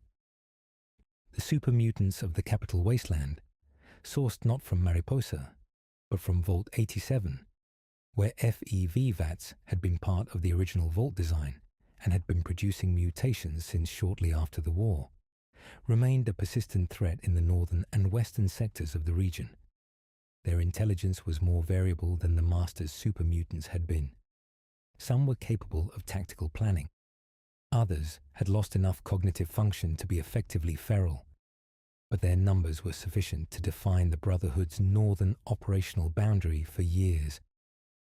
Liberty Prime, the Brotherhood's pre-war walking tank, recovered and restored by the Citadel's scribes over years of careful engineering work, had been destroyed by the Enclave during the Memorial Campaign in a strike that the Brotherhood's technicians spent the months following the battle determining how to reverse. Its reconstruction became the emblematic engineering project of the post-Enclave period. The challenge of rebuilding the largest and most complex machine the Brotherhood had ever operated from components that the original construction had not anticipated needing to replace. The second Liberty Prime, when it eventually walked, did so on legs that had been relearned rather than originally learned, and the difference was visible in the way it moved. Mechanically correct, technically functional, missing the particular confidence of a machine that had been built for what it was doing rather than rebuilt toward it. The capital Wasteland civilian communities, in the years following the water purifier's activation, experienced the specific kind of growth that access to clean water enables and that nothing else can substitute for. Megaton's population increased. Rivet City's market expanded its inventory. The 10 settlements along the irradiated outer perimeter began to consolidate into something more permanent as the calculation of survival shifted marginally in the direction of settlement over mobility. The change was not dramatic, and its pace was not one that any individual community member could reliably perceive within their own experience. It was the kind of change that required the span of a generation to become legible, and the capital Wasteland's first post-purifier generation were still children in 2278. What the region's various communities could agree on, by the time that generation began to grow into awareness, was that the water was clean. That was the foundation. Everything else was negotiable. The ruins of Pittsburgh had, by the early 23rd century, accumulated a reputation that reached the capital Wasteland in the form of a single, consistent piece of advice. Do not go there. The pit, as the Wasteland had come to call the remnants of what had been one of America's industrial centers, had developed, in the 2 centuries since the bombs, a social structure organized entirely around steel production. The foundries that had built the city's pre-war identity still stood, their furnaces fed by fuel that the pit's workers produced, and that the pit's master, a man named Asher, a former Brotherhood of Steel soldier who had come to the city on a mission and had decided, confronting its specific geography and possibilities, that governing it was more interesting than leaving it. Burned in the production of steel that the Wasteland was willing to pay for at prices that made the social cost of the production tolerable in the abstract calculations of commerce, if not in the daily experience of the workers. The workers were slaves. Not metaphorically, legally, in the sense that the legal structure of the pit was Asher's to define, and he had defined it to include the category of person who worked without choice and lived without the rights that other residents possessed. The pit's slave population performed the foundry work that its free population declined. The exposure to the foundry's environment, the chemical residue of 2 centuries of unfiltered industrial production, in an enclosed river valley, the particulate matter that hung in the air with a density that coated everything it settled on in a film of industrial grey, produced over years of exposure, a disease that the pit called the Trog condition, a progressive neurological and physical degradation that transformed affected individuals into something no longer entirely human. Asher had a cure, or the beginning of one. His infant daughter Marie had been born with an immunity to the Trog condition that her father's researchers believed could, if properly analyzed and replicated, produce a treatment that would protect the pit's entire population. The research was incomplete. The timeline was uncertain, and in the meantime, the foundries ran on the labor of people whose exposure to the conditions that produced the disease was precisely what made the production possible. The lone wanderer arrived in the pit as a slave, the only available method of entry, and moved through its internal politics with the specific attention of someone who had learned to read a situation before acting on it, and who had, in the capital Wasteland, encountered enough complexity to resist the simplification that the pit's surface structure invited. Asher was not a cartoon of authority. Werner, the slave leader, whose resistance movement had brought the lone wanderer to the pit in the first place, was not a simple liberator. Marie's existence and what her immunity represented for the pit's future, was a genuine complication that transformed what might have been a straightforward moral situation into something that required the kind of reasoning that the Wasteland consistently demanded and rarely made easy. The pit steel continued to move east and south along the trading routes that connected the ruined Midwest to the capital Wasteland's communities, carrying in its composition no visible trace of the conditions under which it had been produced. That was the nature of the product. The labor that made it was invisible in the thing itself. The Wasteland's edges, in the capital Wasteland as in the Mojave, held experiences that the central narrative did not fully contain. Point Lookout, the peninsula that jutted into the Chesapeake Bay south of the ruins of Annapolis, had been a pre-war amusement park destination, its boardwalk and funhouse mirrors and Ferris wheel offering a particular kind of leisure that the 20th century had perfected and that the 21st had interrupted mid-season. After the war, the peninsula's isolation and its specific ecology, the bayou that expanded as the water table shifted, the swamp vegetation that colonized the park's grounds, the biting insects that thrived in the warm, humid air, had produced a culture among its surviving population that was not quite like anything else in the capital Wasteland. The tribals of Point Lookout had developed their practices in isolation, shaped by the specific landscape they inhabited and by the presence of Desmond Lockhart, a ghoul who had been navigating a pre-war intelligence conflict in the peninsula for 2 centuries, his specific form of continuity making him the only person in Point Lookout who remembered the world that preceded the park's post-war existence, and whose interest in that continuity was practical rather than nostalgic. The pre-war facility beneath the swamp, the Submarine Communications Research Laboratory, whose purpose had been classified, and whose contents had been generating the localized signal that brought the lone wanderer south, connected the peninsula's post-war isolation to a pre-war intelligence operation whose resolution had been deferred by the bombs and whose parties had been, in their different ways, waiting for someone to provide the conclusion. The alien vessel that appeared in the skies above the capital Wasteland in the summer of 2277 was real in the sense that the lone wanderer, taken aboard against their will, experienced it directly. The Mothership Zeta had been present in Earth's orbit since before the Great War, its crew conducting the long-term biological research that the Wasteland's surviving evidence suggested they had been conducting since at least the medieval period, collecting human subjects with the methodical thoroughness of a research program whose patience operated on geological rather than human timescales.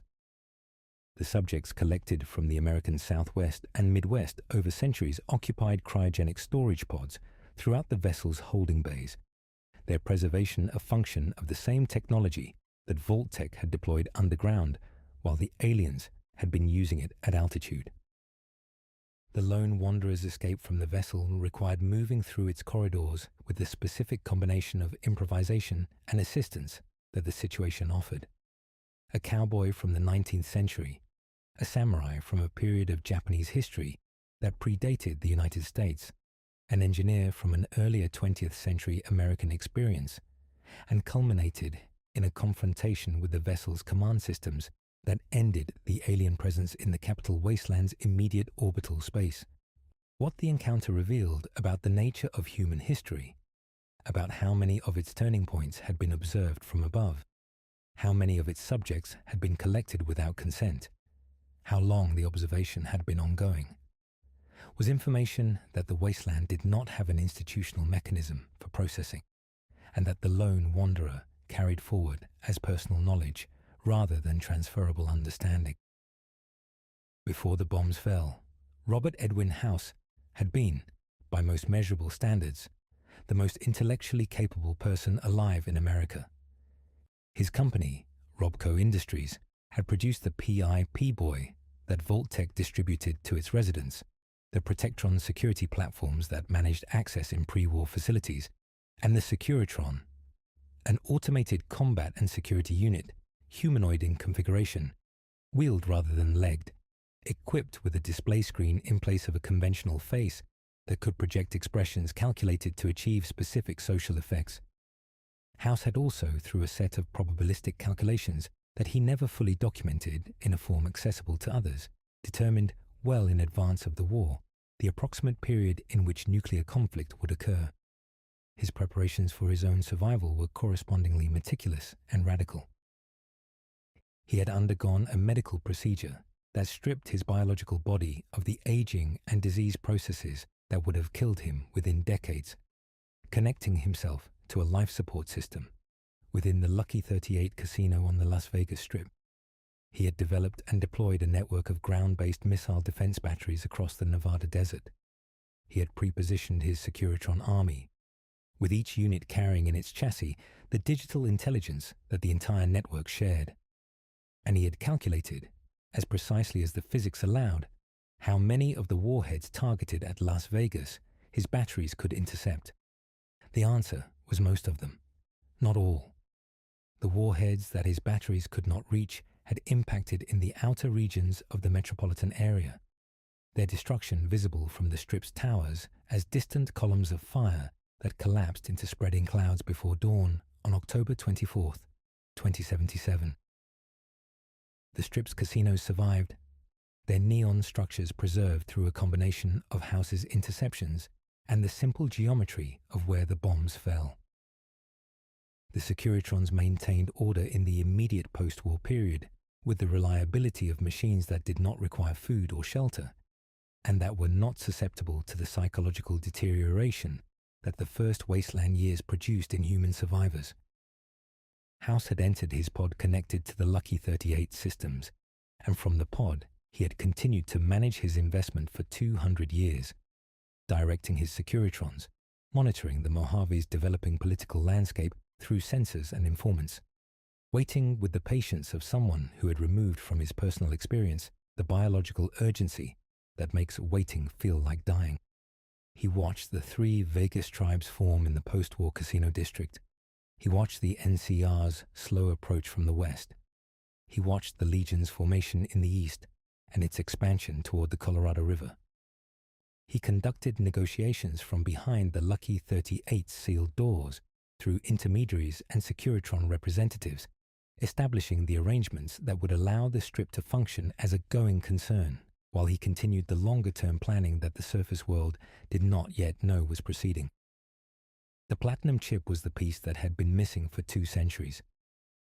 The chip, a data storage device manufactured by RobCo before the war, designed to deliver the software update that would bring House's full Securitron army to combat-ready status, had been in a mail truck in transit when the bombs fell, and had spent 200 years being moved, discovered, buried, moved again, through the ordinary chaos of a post-war economy that had no particular reason to recognize the significance of a pre-war data storage device. House had been tracking it for decades. By 2281, he knew where it was. What he needed was a courier reliable enough to carry it the final stretch to New Vegas. The courier selected for the job was the 6th assigned to the delivery. The first 5 had not been reliable enough, or willing enough, or simply present when the route needed to be covered.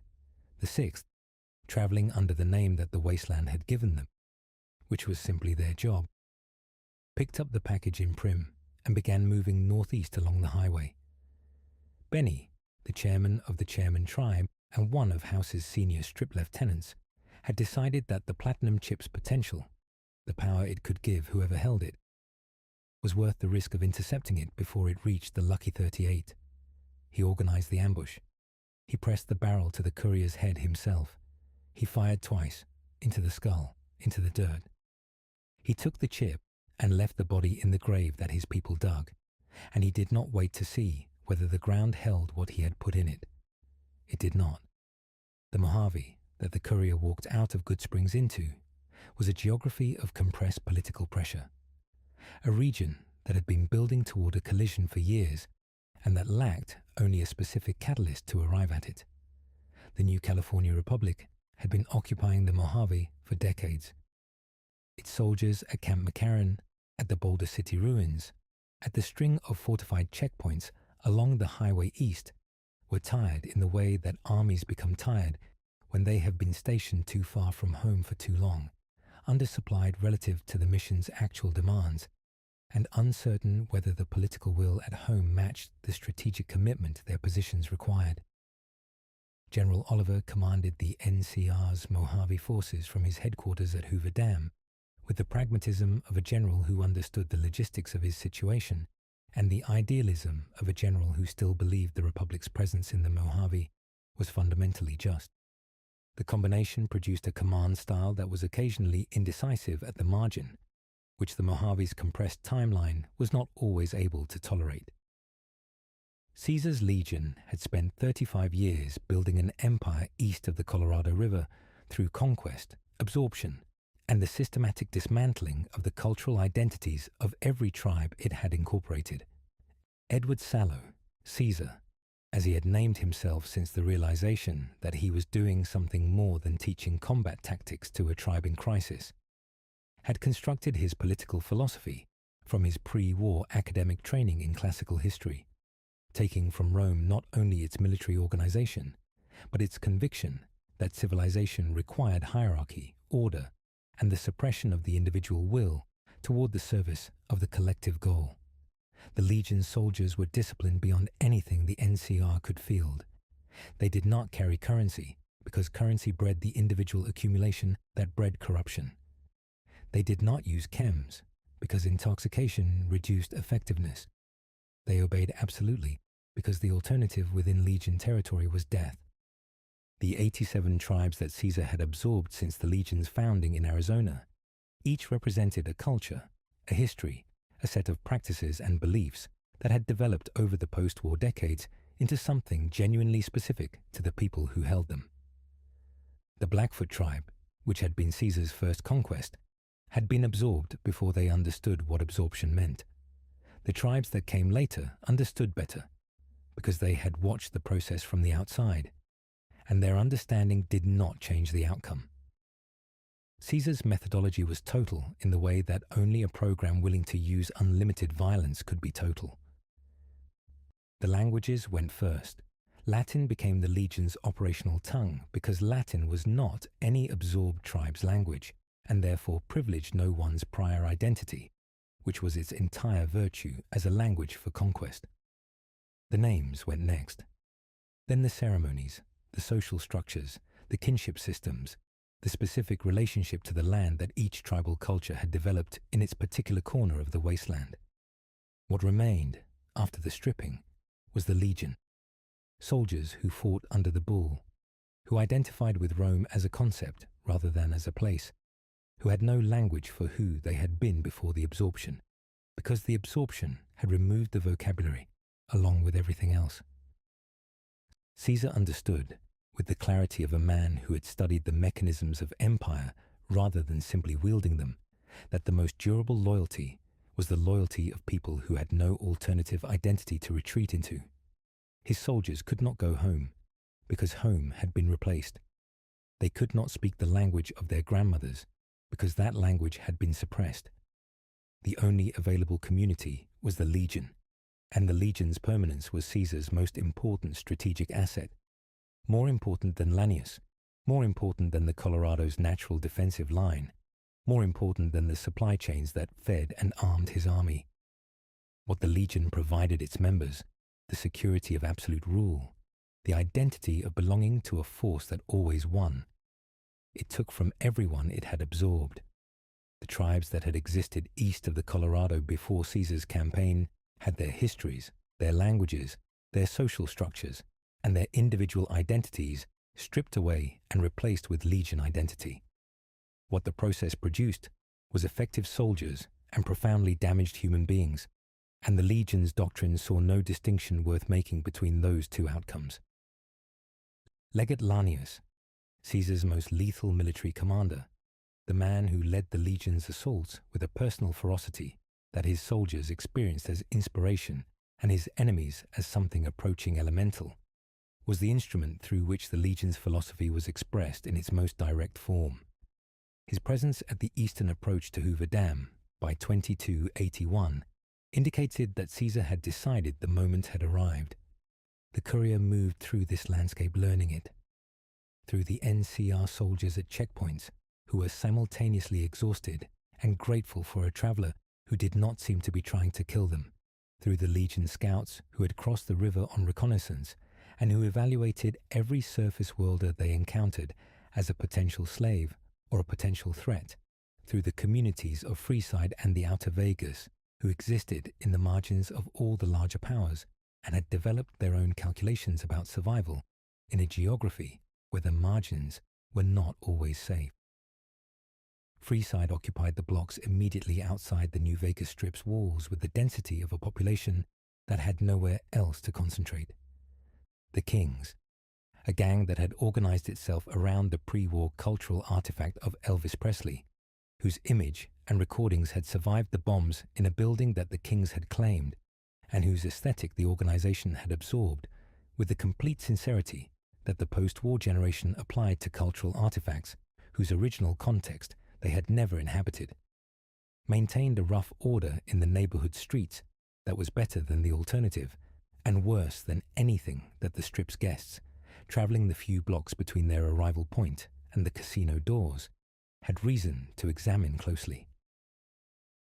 The followers of the apocalypse operated a clinic in Freeside's core, providing medical care and educational resources to a population that the NCR's presence in the Mojave had not extended its services to, and that the Strip's economics had not equipped to pay for them.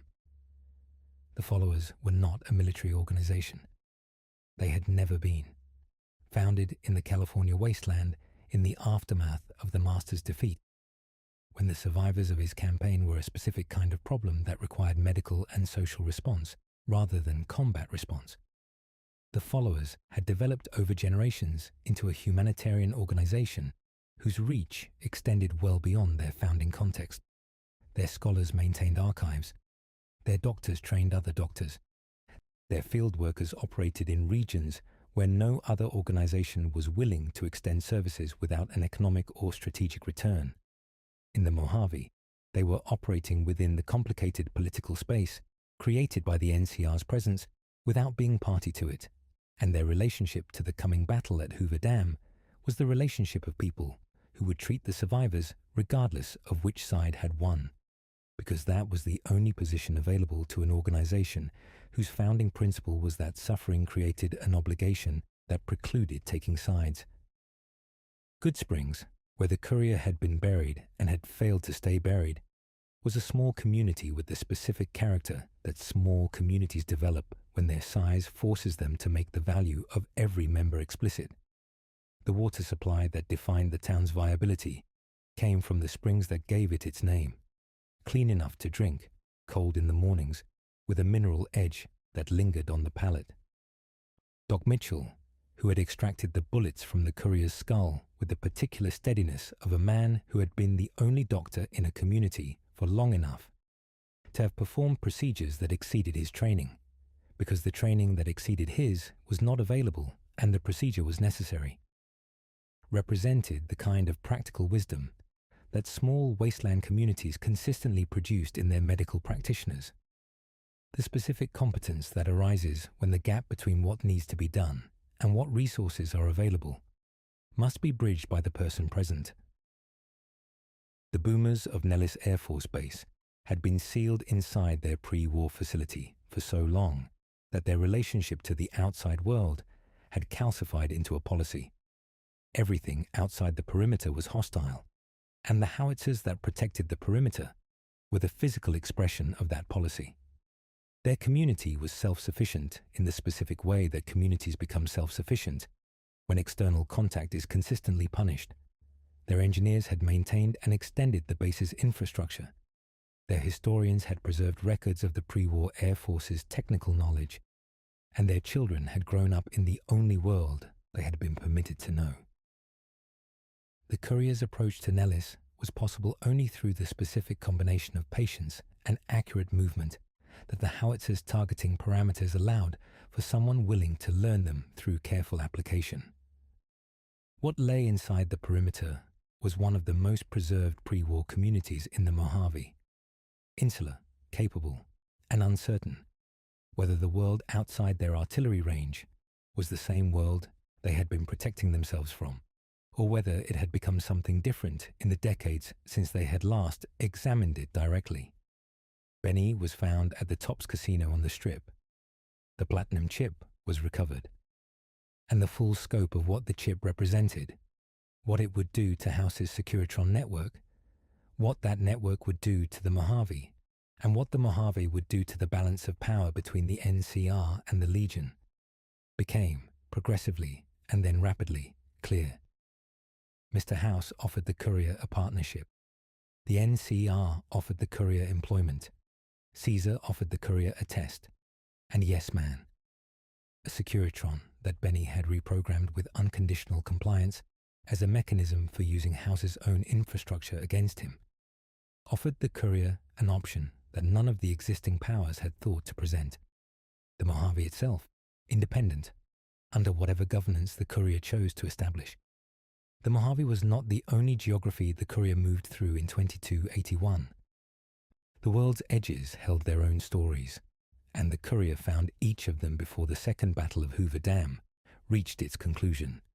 The Sierra Madre Casino, entombed in a cloud of toxic gas that had been spreading since the war, held something that a man named Elijah had spent years trying to reach, a pre-war vault of technology and supplies so extensive that its retrieval, he had calculated, could change the balance of the entire Mojave conflict.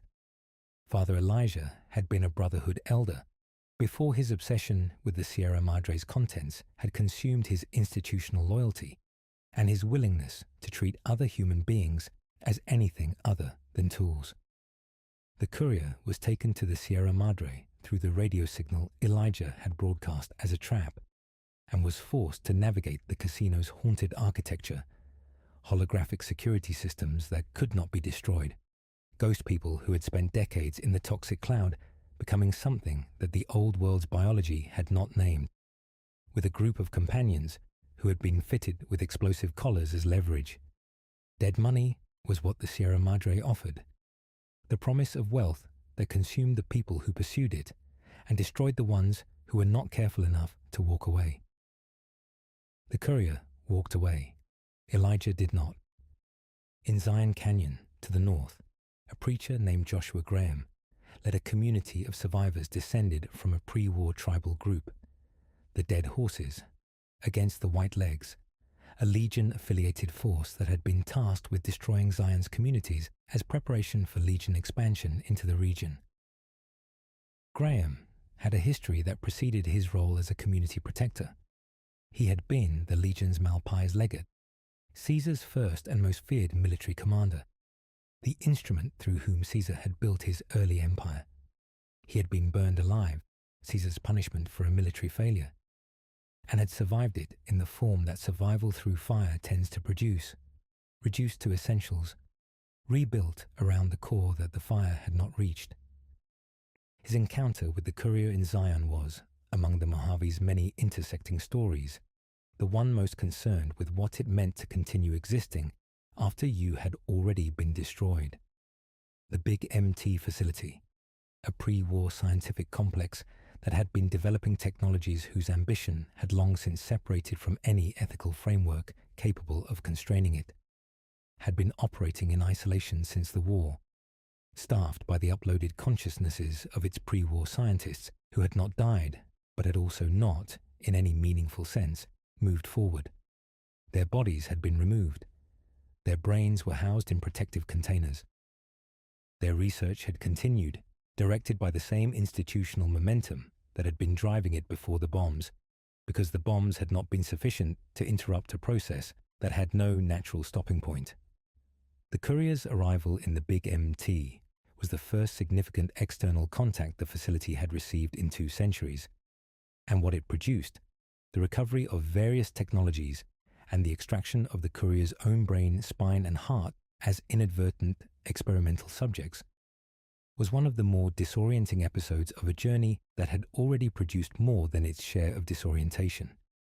The divide, to the far west, held the final and most personal piece of the courier's history.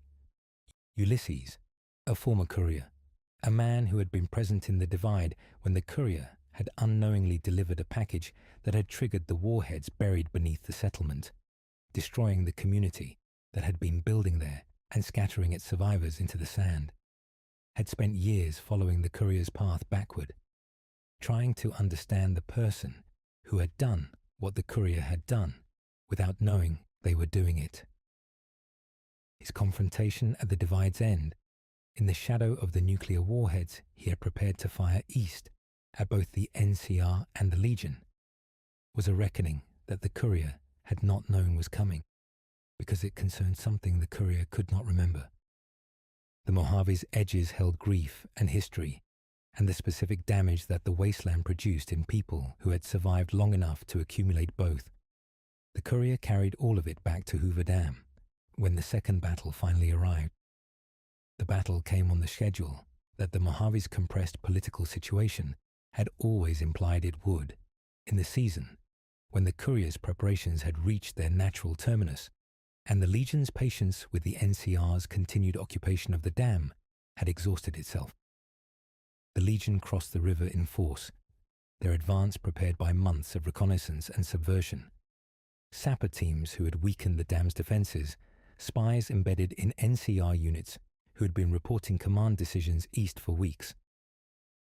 Legate Lanius led from the front in the manner the Legion understood, visible, lethal, the embodiment of the force he was commanding rather than a voice on a command net.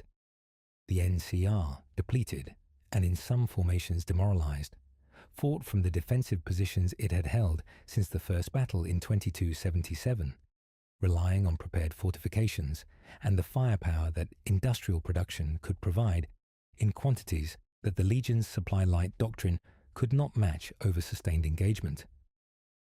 General Oliver coordinated with the steadiness of a general managing a situation he had not fully controlled, and was not about to admit he couldn't. And at the center of the battle's resolution, present in the outcome in a way that neither the NCR, nor the Legion, nor House had fully accounted for, was the courier, whose months of movement through the Mojave had determined, in every version of the battle's conclusion, which power emerged from the dam with the future in its hands. The Mojave exhaled. The Colorado, indifferent as rivers are, continued south. 6 years after the Mojave's reckoning, and 600 miles to the northeast, the door of Vault 111 opened. The sole survivor stepped out of a cryopod that had been sealed for 210 years and stood in a vault full of the unmoving dead. The other residents had not been awakened. They had not been checked on. They had been sealed in the particular silence that cryosuspension produces, the silence of people who are neither living nor dead, but occupying the narrow preserved state between. And they had remained in that silence long after the vault staff had died in a conflict over supplies and access in those first post-war weeks. The vault had been unsealed once, years before, by someone who had moved through the corridors with purpose and had taken exactly one thing: an infant from a cryopod positioned 2 places from the survivor zone. The infant had been Sean. The person who had taken him had been Kellogg, a mercenary of considerable age, kept functional by Institute medical technology, whose relationship to ordinary human biological limitation had been modified sufficiently that he had been operating as an Institute operative since well before the sole survivor was frozen. The survivor's spouse had been killed in the process of the retrieval. The survivor, emerging into a world that had been transformed in ways that 2 centuries of cryogenic sleep had prevented them from experiencing or processing, moved into the Commonwealth with a singular purpose. The Commonwealth of Massachusetts, post-war Boston and its surrounding region, was a landscape of particular density and particular danger in 2287. The Institute's influence permeated it in a way that most surface communities felt without being able to see, since moving through the population, replacing individuals whose disappearance was eventually noticed and never explained, creating a social texture of mistrust and uncertainty that sat beneath every community's daily operations like a low-frequency hum that everyone could feel and no one could locate. Diamond City, built in the bowl of the old Fenway Park Stadium, had grown into the region's largest trading hub. Its walls the green monster of painted steel, its interior the dense improvised architecture of a community that had been growing into itself for decades without a plan except survival and commerce. The Prydwen, the Brotherhood of Steel's airship, constructed over years in the capital Wasteland from a combination of pre-war and salvaged components, had arrived in the Commonwealth before the sole survivor emerged from the vault. Its shadow moved across the ruins of Boston's skyline with the deliberate pace of something enormous and certain of its own authority. Elder Arthur Maxson, young and commanding and shaped by the specific pressures of leading an organization whose doctrine was increasingly out of alignment with the world the doctrine was supposed to manage, directed operations from its command deck with the conviction that the Institute represented the most dangerous uncontrolled technology development in the eastern United States. He was not wrong about the danger. The question was what to do about it. The Institute was built in the literal underground of what had been the Massachusetts Institute of Technology campus, accessible from the surface only through a teleportation system that the organization had developed internally and guarded with the exclusivity of a facility whose survival depended on no one knowing precisely where it was or how to reach it. The scientists who worked there lived in a controlled environment that had, over the century and more of its operation, developed the specific insularity that appears in communities which have sealed themselves off from external accountability, an institutional culture that elevated internal achievement to the status of objective value, that regarded the surface world as a problem rather than a community, and that had gradually, generation by generation, lost the habit of asking whether its work should be done before asking how. The Institute's generations of research had produced things.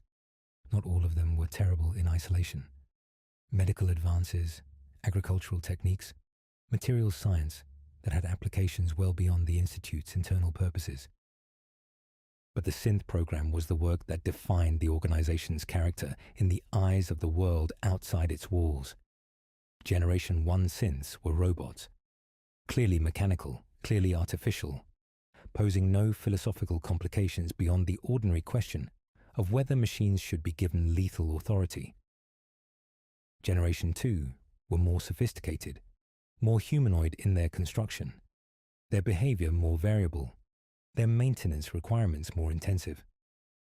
But it was the Generation 3 synths, biologically indistinguishable from humans, possessed of genuine cognitive architecture that met every test of consciousness that the Institute's own scientists could design, that forced the question the Institute had been approaching for decades and had consistently chosen not to answer. Were the Gen 3 synths persons? The Institute's official position was that they were not. That consciousness in the Gen 3 design was a functional property of the system's complexity, a simulation of personhood rather than the real thing, and that the moral weight associated with personhood therefore did not apply. This position was maintained with the thoroughness that institutional positions are maintained when changing them would require the institution to account for everything done under the old position. The synths had been manufactured, deployed, used, recalled, wiped, and redeployed under the assumption that they were property. The evidence that they were not was the evidence of their own experience, legible to anyone who spent time with them and asked the right questions.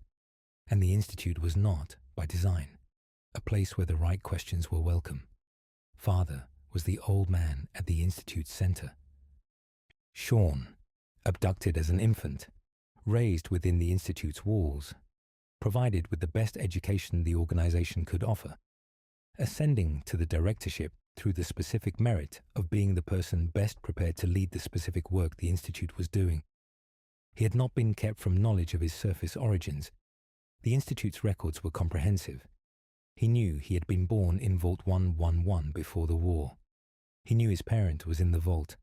He had eventually authorized his own parents' resurrection, the unsealing of the cryopod, as a kind of test or a kind of reckoning, or something that he had decided deserved to happen without fully articulating to himself what he expected it to produce. The sole survivor arrived in the Institute through the teleportation system that Father had ultimately made accessible, and the meeting with the director of the organization that had defined the entire Commonwealth's fear and uncertainty was, in its way, one of the quietest confrontations in the Wasteland's history. An old man and a parent whose child had been stolen and grown into someone both unrecognizable and, in certain lights, achingly familiar. The conversation between them was the conversation that every parent and child who have been separated by catastrophe eventually have, if they survive long enough. The reckoning with what each had become in the absence of the other, and what that meant for whether anything could be repaired. What the sole survivor did with the Institute after that meeting depended on decisions made across months of engagement with every faction in the Commonwealth. The Minutemen, rebuilding under Preston Garvey from near total dissolution. The railroad, operating from safe house to safe house in the ruins of a city it was trying to protect one escaped person at a time. The Brotherhood, certain of its analysis and uncertain of everything else. The Institute itself, which contained people who had been born into its culture and had never chosen it, alongside people who had chosen it and would defend it until there was nothing left to defend. The Institute could be reformed or infiltrated or destroyed. The Commonwealth could receive its absence as a wound or as a liberation. The Prydwen could shadow the ruins of Boston indefinitely or be brought down by the consequences of its own certainties. The Minutemen's signal fires could burn from castle walls across a Commonwealth that was learning slowly that rebuilding required more than defeating threats. It required building something worth defending. All of it happened, somewhere, in some version of 2287. The Wasteland's history is never singular. The Commonwealth Minutemen had not always been on the verge of dissolution. Their founding, in the early 22nd century, had responded to the specific problem that the Commonwealth's fragmented settlement pattern created. No single community was capable of defending itself against every threat its geography produced, but each community's threat profile was specific enough to require rapid, localized response, rather than the centralized standing army that a formal government might have provided. The Minutemen had been the solution, a volunteer militia whose members traveled between settlements, responding to calls for aid with the speed that distance and terrain allowed, and with the equipment that the coalition of settlements could collectively support. At their peak, the Minutemen had numbered several hundred. Their signal fires had burned on the roofs of settlements across the Commonwealth. The castle, Fort Independence, a pre-war military installation outside Quincy, whose fortified walls and underground armory made it the most defensible position in the region, had served as the Minutemen's headquarters, its radio broadcasting across the range of their communications network, and its walls housing the leadership structure, through which the organization coordinated its regional patrols. The castle fell to the Mirelurk Queen that had colonized its underground tunnels from the ocean, access below the fort's foundations.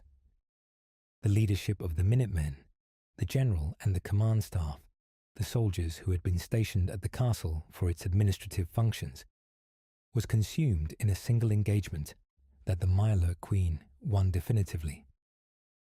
The radio went silent. The signal fires stopped being lit and relit when the communities that had been maintaining them stopped receiving the Minutemen's responses. The organization did not formally disband. It simply lost the institutional structure that had coordinated it, and what remained without coordination was a set of individuals and small groups who still believed in the idea but could not agree on who had authority to direct it. The Battle of Quincy in 2240 was the second blow. The Quincy settlement, one of the largest and most organized communities in the Commonwealth at that point, was attacked by a mercenary group called the Gunners, whose operational sophistication and equipment exceeded what ordinary raider groups brought to engagements. The Minutemen who arrived to defend Quincy were insufficient, and some of them chose survival over defense in the specific way that individuals do when the institution that organizes collective courage has already failed them once. The survivors of Quincy who escaped carried their bitterness toward the Minutemen into every subsequent community interaction, and the bitterness was justified enough that the communities who heard it found it difficult to maintain optimism about the organization's future. Preston Garvey had been part of the Quincy garrison. He had survived the battle. The group he led west toward Sanctuary Hills in 2287. The Quincy survivors, refugees from the Commonwealth's ongoing raider pressure, people who had nowhere else to go and who followed Preston because he was still moving forward, was the remnant of an institution that had already lost everything except the will of the people who still believed in what it was supposed to be. That will was not nothing. In the Wasteland, will was frequently the only capital that mattered when everything else had been spent. The castle's reclamation, when the sole survivor's involvement made it possible, was the event that restored the Minutemen's geographic center without restoring its numbers, its equipment, or the trust that the communities it was trying to serve had lost through the Quincy failure and the castle's fall. Building those things back required the slower work, responding to distress calls, doing the thing that the Minutemen had originally been built to do in enough settlements often enough that the calculation of whether the signal fire was worth lighting shifted back toward yes. It was not dramatic work. It was not the work of a single decisive engagement. It was the work of years, conducted simultaneously with everything else the Commonwealth's most urgent crises demanded, and its progress was measurable only from a distance. The railroad had been operating in the Commonwealth before the Institute's Gen 3 program was publicly known, which is to say that its founding predated the crisis it had been built to address by enough years that its early members were working from incomplete information about what they were actually doing. The organization's founding mythology held that it derived its name and its operational model from the pre-war Underground Railroad, the network of secret routes and safe houses that had moved enslaved people from southern states to freedom in the North in the 19th century. Whether the historical connection was precise or analogical varied depending on who in the organization was telling the story, but the model was accurate in its essentials.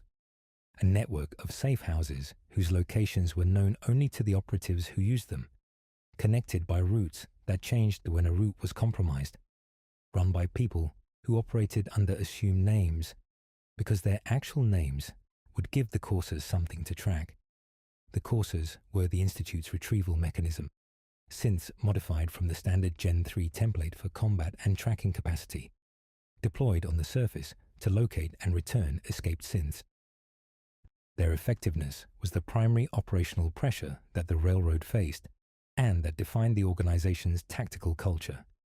Constant movement, minimal documentation, the specific discipline of people who understood that a compromised safe house was a dead safe house, and that the people who had used it would need to move before the courser's arrival made moving impossible.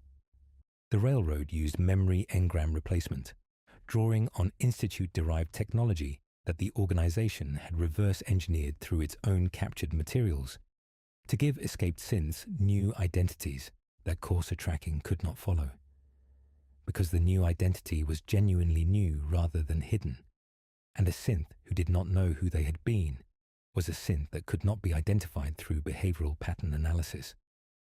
Desdemona led the railroad in 2287 with the specific combination of conviction and operational caution that the organization's history had selected for in its leaders. Her agents moved through the Commonwealth under code names that had the flavor of places rather than people. Deacon, who had been many people over many years, and whose relationship to his own history was one of the more genuinely complicated things in the Commonwealth. Tinker Tom, whose technical modifications to the railroad's equipment were valuable enough that his eccentricities were accommodated without question. Glory, whose Gen 3 origins she neither hid nor centered, having resolved the question of her own personhood to her own satisfaction without requiring anyone else to validate the conclusion. What the railroad could not fully answer, even in 2287 after years of operation, was the question of scale. The Institute's Gen 3 production rate exceeded the railroad's extraction capacity by ratios that the organization's operational intelligence had never fully measured. Every synth they moved to safety was one synth. The Institute was not pausing to wait for them. Diamond City called itself the Great Green Jewel of the Commonwealth, which was a name that its inhabitants had arrived at through the specific mechanism by which small communities develop outsized pride in what they have managed to build. By comparison to what surrounded it, Diamond City was genuinely remarkable, and by the standards of what it cost to be remarkable in the Commonwealth, the pride was earned. The wall kept the ferals out. The market functioned. The water supply was processed. The school, in the city's upper stands, educated children whose parents had decided that the Commonwealth's various alternatives to Diamond City were worse. These were genuine achievements, and Mayor McDonough's administration had maintained them with consistency. What McDonough had not disclosed to Diamond City's population, what Piper Wright, whose public occurrences broadsheet documented the Commonwealth's events with the specific persistence of someone who understood that the press's most important function was being present rather than popular, had been investigating and had begun to confirm in pieces. The mayor was a synth, not a rebel synth, not a railroad extraction, but a placement, an institute asset in the city's most powerful administrative position, providing observation and influence over the Commonwealth's largest civilian community through whatever combination of the original mayor's removal and the replacement's seamless integration into the role that the Institute's infiltration program had refined over decades. The paranoia that the possibility of synth infiltration produced in Diamond City's population was not irrational. It was the entirely reasonable response to living in a community where the most powerful person might be a surveillance mechanism for the organization that the entire Commonwealth feared. The problem was that the paranoia, once active, could not distinguish between a genuine infiltrator and a genuine human being who simply appeared at the wrong moment under the wrong circumstances, and the community that had developed the paranoia had no institutional mechanism for the distinction.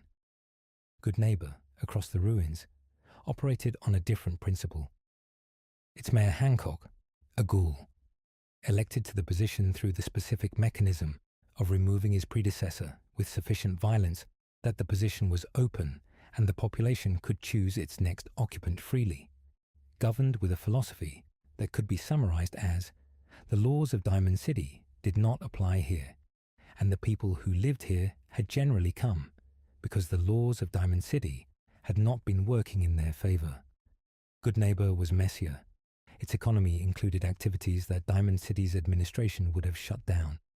Its population included people who had been expelled from or never been welcome in the more structured community across the ruins.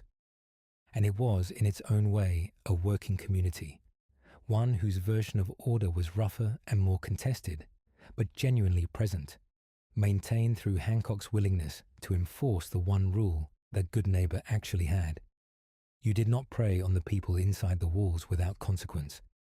Among the Commonwealth's many complicated presences, Nick Valentine occupied a particular position, not the most powerful, not the most dangerous, but the most clearly illuminating of a question the Institute had raised without intending to answer. Valentine had been a detective.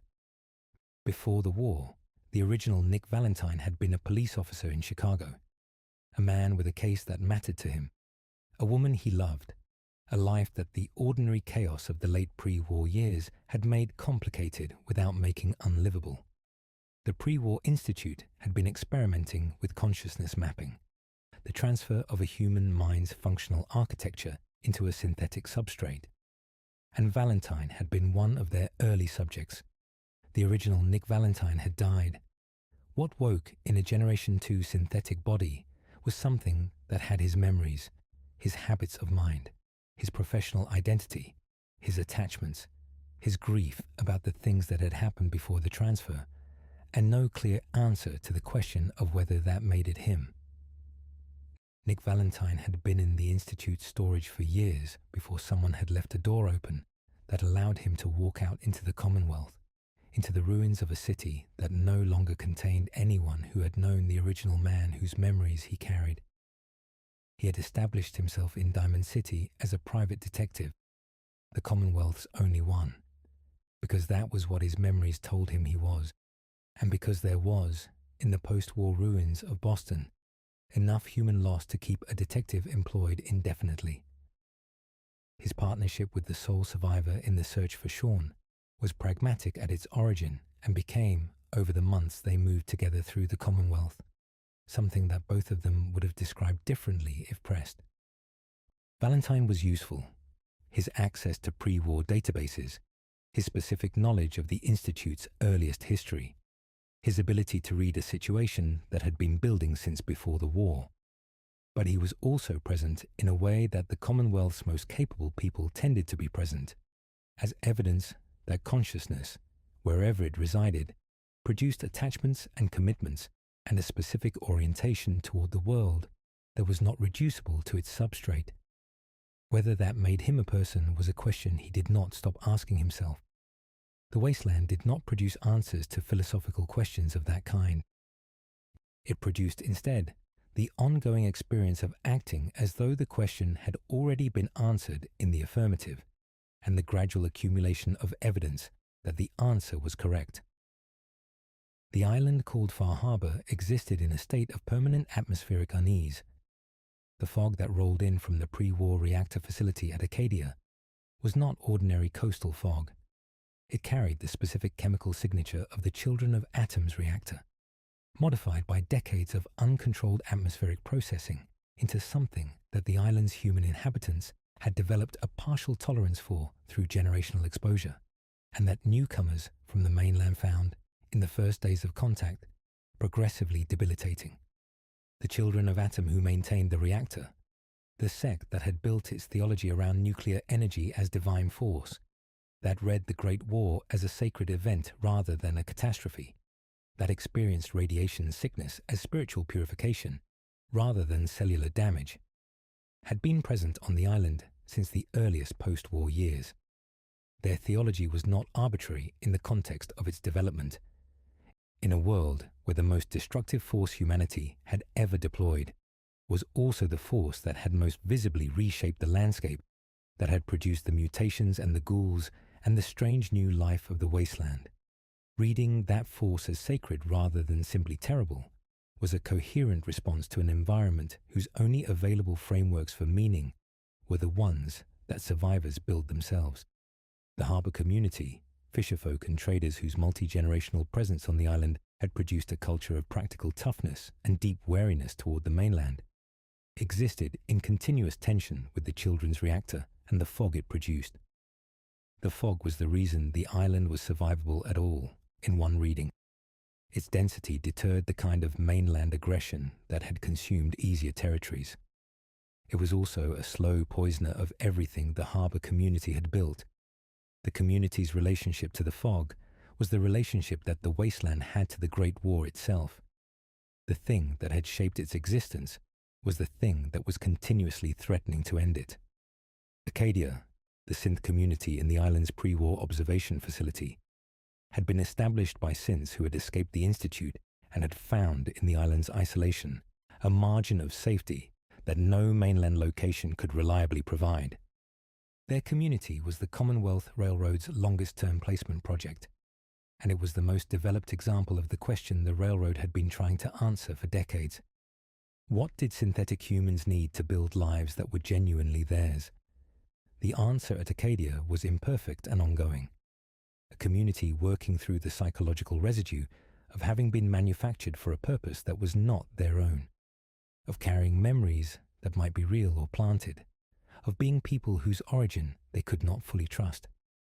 By the late 2280s, the Enclave had become something it had never been designed to be, a ghost. The Raven Rock facility's destruction in the capital Wasteland had eliminated the Eastern Enclave's command infrastructure, with a completeness that the organization's designers had not planned for, because planning for command infrastructure being destroyed by the people it had been designed to manage required acknowledging the possibility of that outcome, and the Enclave's institutional culture had not developed sufficient humility to include that acknowledgement in its contingency planning.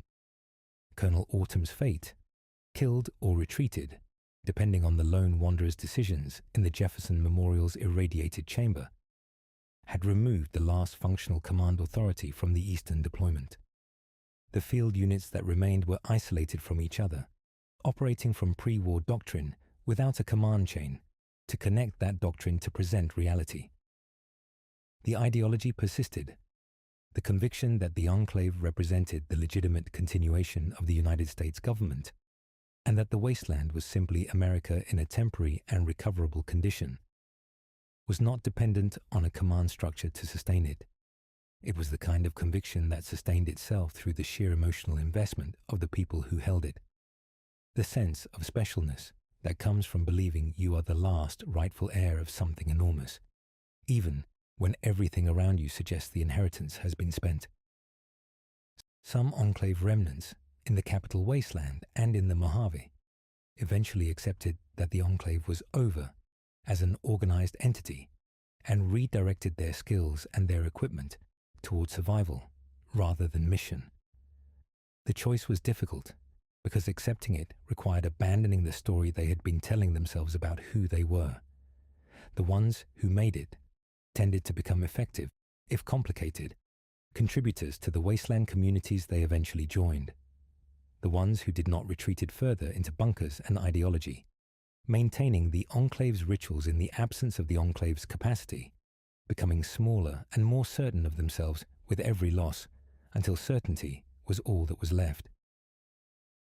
Elder Arthur Maxon's deployment to the Commonwealth aboard the Prydwen was the largest external projection of Brotherhood military capacity in the organization's history. The engineering achievement that the Prydwen represented, an airship capable of sustained operations over irradiated terrain, maintaining a crew of hundreds, serving simultaneously as mobile headquarters, vehicle bay, and research facility, was also the clearest expression of the Brotherhood's institutional ambition at its fullest extent.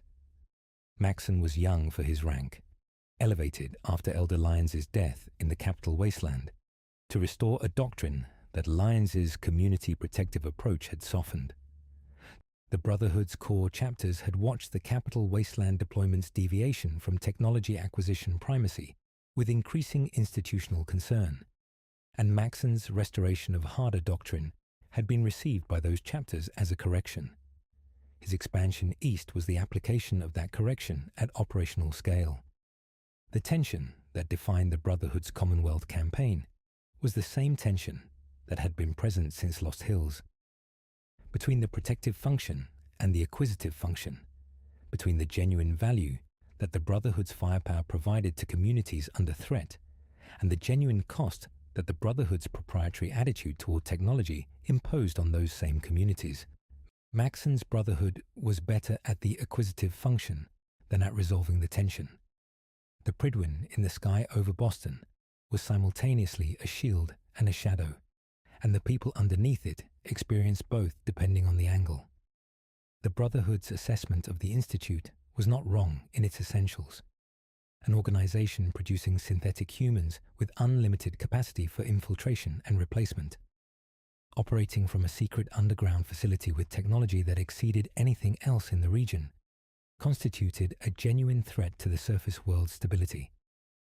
The disagreement was not about whether the Institute was dangerous. It was about what being dangerous entitled the Brotherhood to do about it, and who had the authority to make that decision. Maxon believed the Brotherhood had that authority by virtue of its mandate and its capability. The Wasteland surface communities believed otherwise, or at least believed that being powerful enough to enforce a decision was not the same as being authorized to make it. That disagreement was never fully resolved in the Commonwealth. It was simply overtaken by events, in the way that the Wasteland's disagreements were frequently overtaken by the urgency of the next crisis. In the years following Appalachia's stabilization, the region became something that the immediate post-war Wasteland had rarely produced: a functioning multi-community economy with sufficiently stable security conditions to support something approaching normal commerce. The gold bullion recovered from Appalachian caches circulated through the trading networks that settlers, former raiders, and Vault 76 residents had built in common. the conversion of former raider territories into trade posts, rough and contested at their margins, gradually normalizing towards something more stable at their centers, was the primary social achievement of Appalachia's post-plague decade. The responders' legacy, preserved in their archived medical and educational data, informed the medical practices of the new communities with the gift that the responders had not lived to deliver directly. The Enclave's bunker technology, salvaged and repurposed by communities that had no interest in the organization's ideology and considerable interest in its engineering, extended into Appalachian infrastructure in the way that all useful pre-war technology eventually extended into the Wasteland, absorbed into new contexts that stripped away the institutional origin and retained the functional value. The ideological claim that the Enclave had been making, that its technology came with the Enclave's authority attached, did not survive the organization's dissolution. The technology itself survived considerably longer. The Brotherhood of Steel's Appalachian presence, which had been minimal in 2102, but which was now expanding with the chapter reconstitution that Paladin Layla Rahmani and her Appalachian detachment were undertaking, produced the familiar set of negotiations that Brotherhood presence always produced. The genuine value of their military and technical capacity set against the question of what accepting that capacity obligated the recipient communities to provide in return. The Appalachian communities, having survived their worst years without Brotherhood help, were not uniformly convinced that the return was worth the terms. Rahmani's chapter, traveling east from the main Brotherhood territory with a mandate to extend the organization's reach into the Appalachian region, arrived carrying the West Coast doctrine intact, but with a leadership dynamic that contained its own internal tension. Night Shin represented the harder version of Brotherhood orthodoxy, technology acquisition, restricted access, the conviction that the Brotherhood's mission was to the technology rather than to the communities around it.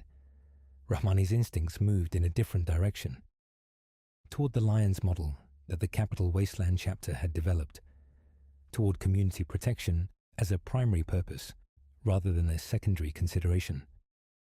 The arguments between them were not abstractions. They were decisions about specific people, specific communities, specific caches of technology, and what should be done with them. The responders' legacy informed this tension in a specific way. The data that the responders had gathered and lost, the medical and survival knowledge that had been preserved in their terminals and distributed partially through the Vault 76 residence reconstruction work, represented exactly the kind of information that the Brotherhood scribes would classify as sensitive, and that the communities of Appalachia had already been using freely for years. Deciding which model applied, the restrictive doctrine or the distributive one, was a decision that had practical consequences for every community whose medical care depended on the responders' archived techniques. The Free State's bunkers, discovered and accessed during the Reconstruction period, had contained not only survival supplies but research that the Free State's pre-war founders had been conducting into alternative government structures, self-governance models, and the specific institutional designs that they had hoped would produce communities resilient enough to persist without central authority. Some of this research was theoretical. Some of it was applicable in ways that the Appalachian communities were already approximating without knowing the intellectual tradition behind what they were doing. The Brotherhood's interest in the bunkers was primarily technical, the equipment they contained, and the friction that interest produced with communities who valued the bunkers' political and historical content was one of the recurring conflicts of the Steel Dawn period. What Appalachia eventually produced from this friction was not a resolution, but a negotiated equilibrium, the Brotherhood presence that was available, the community autonomy that the Appalachian character had always insisted upon, and the ongoing argument about where the line between those two things ran. The argument continued. The communities persisted. The signal fires that the Vault 76 residents had lit in those first desperate months of 2102 continued to burn across the Appalachian hills, visible from distances that, on a clear night, extended past the horizon. Appalachia's particular character, shaped by its specific geography, its specific history of near extinction and reconstruction, and the specific mix of people who had chosen to stay and build there rather than move on, persisted through its growth into something recognizable as regional identity. The Mothman, whatever it actually was, a pre-war experimental species escaped from a research facility, a post-war mutation of uncommon complexity, something that the available biology did not fully account for, continued to appear in the hills above certain communities with the regularity of a phenomenon rather than an incident, observed and discussed, and never entirely explained. The rivers ran cleaner as the contamination settled into sediment and the ecosystem adapted slowly to the new chemistry. The trees of Appalachia, which had survived better than most American forests, continued to grow. The world further west remained, for Appalachia, primarily a source of news and trade goods. The NCR's consolidation in California, the Brotherhood's various campaigns, the Enclave's further dissolution. These were things that reached Appalachia as reports rather than as direct experience, filtered through the caravans and radio signals that connected the region to the broader wasteland. The world was large and largely peaceful from a sufficient distance. The important things, as they always had been, were local. The NCR of the mid to late 23rd century was an institution in the process of discovering the difference between a democracy that works and a democracy that endures. Its population had reached levels that required a bureaucratic apparatus whose growth had outpaced its accountability. Its military had been in continuous operations for generations, against legion expansion, against raider groups along the expanded perimeter, against Brotherhood forces in the decade-long conflict that had replaced the earlier tension with open war in the California heartland.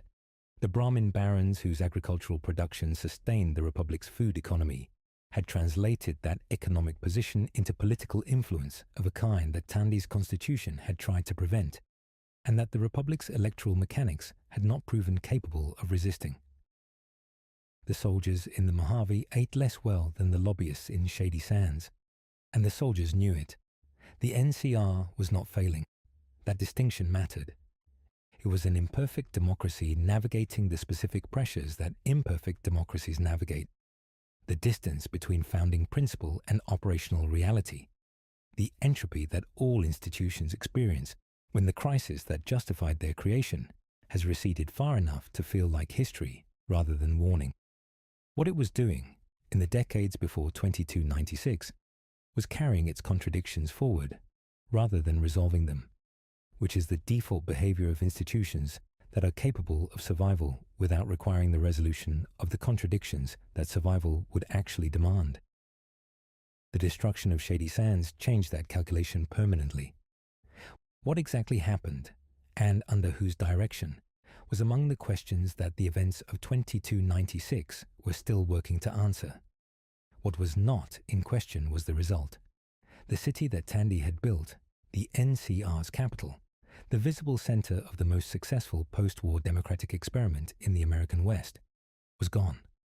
Not diminished or damaged or evacuated.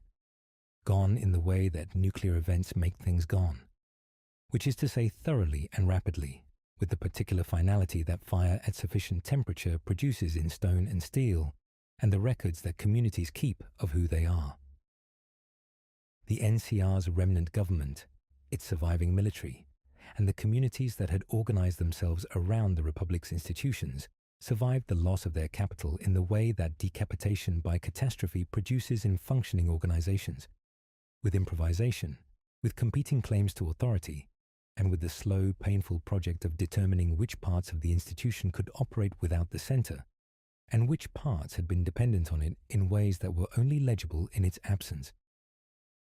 The California Vault complex that housed Vaults 31, 32, and 33 had operated from the outside as a standard overseer council arrangement.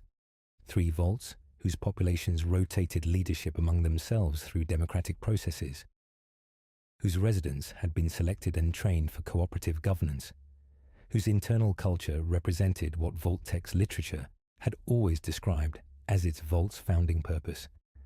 the preservation of the best of human civilization. Lucy McLean had grown up in Vault 33, believing in its community with the specific, uncomplicated faith of someone who had never had reason to question it. The vault was safe. The rituals were meaningful. The people were her people. The overseers were accountable to the council.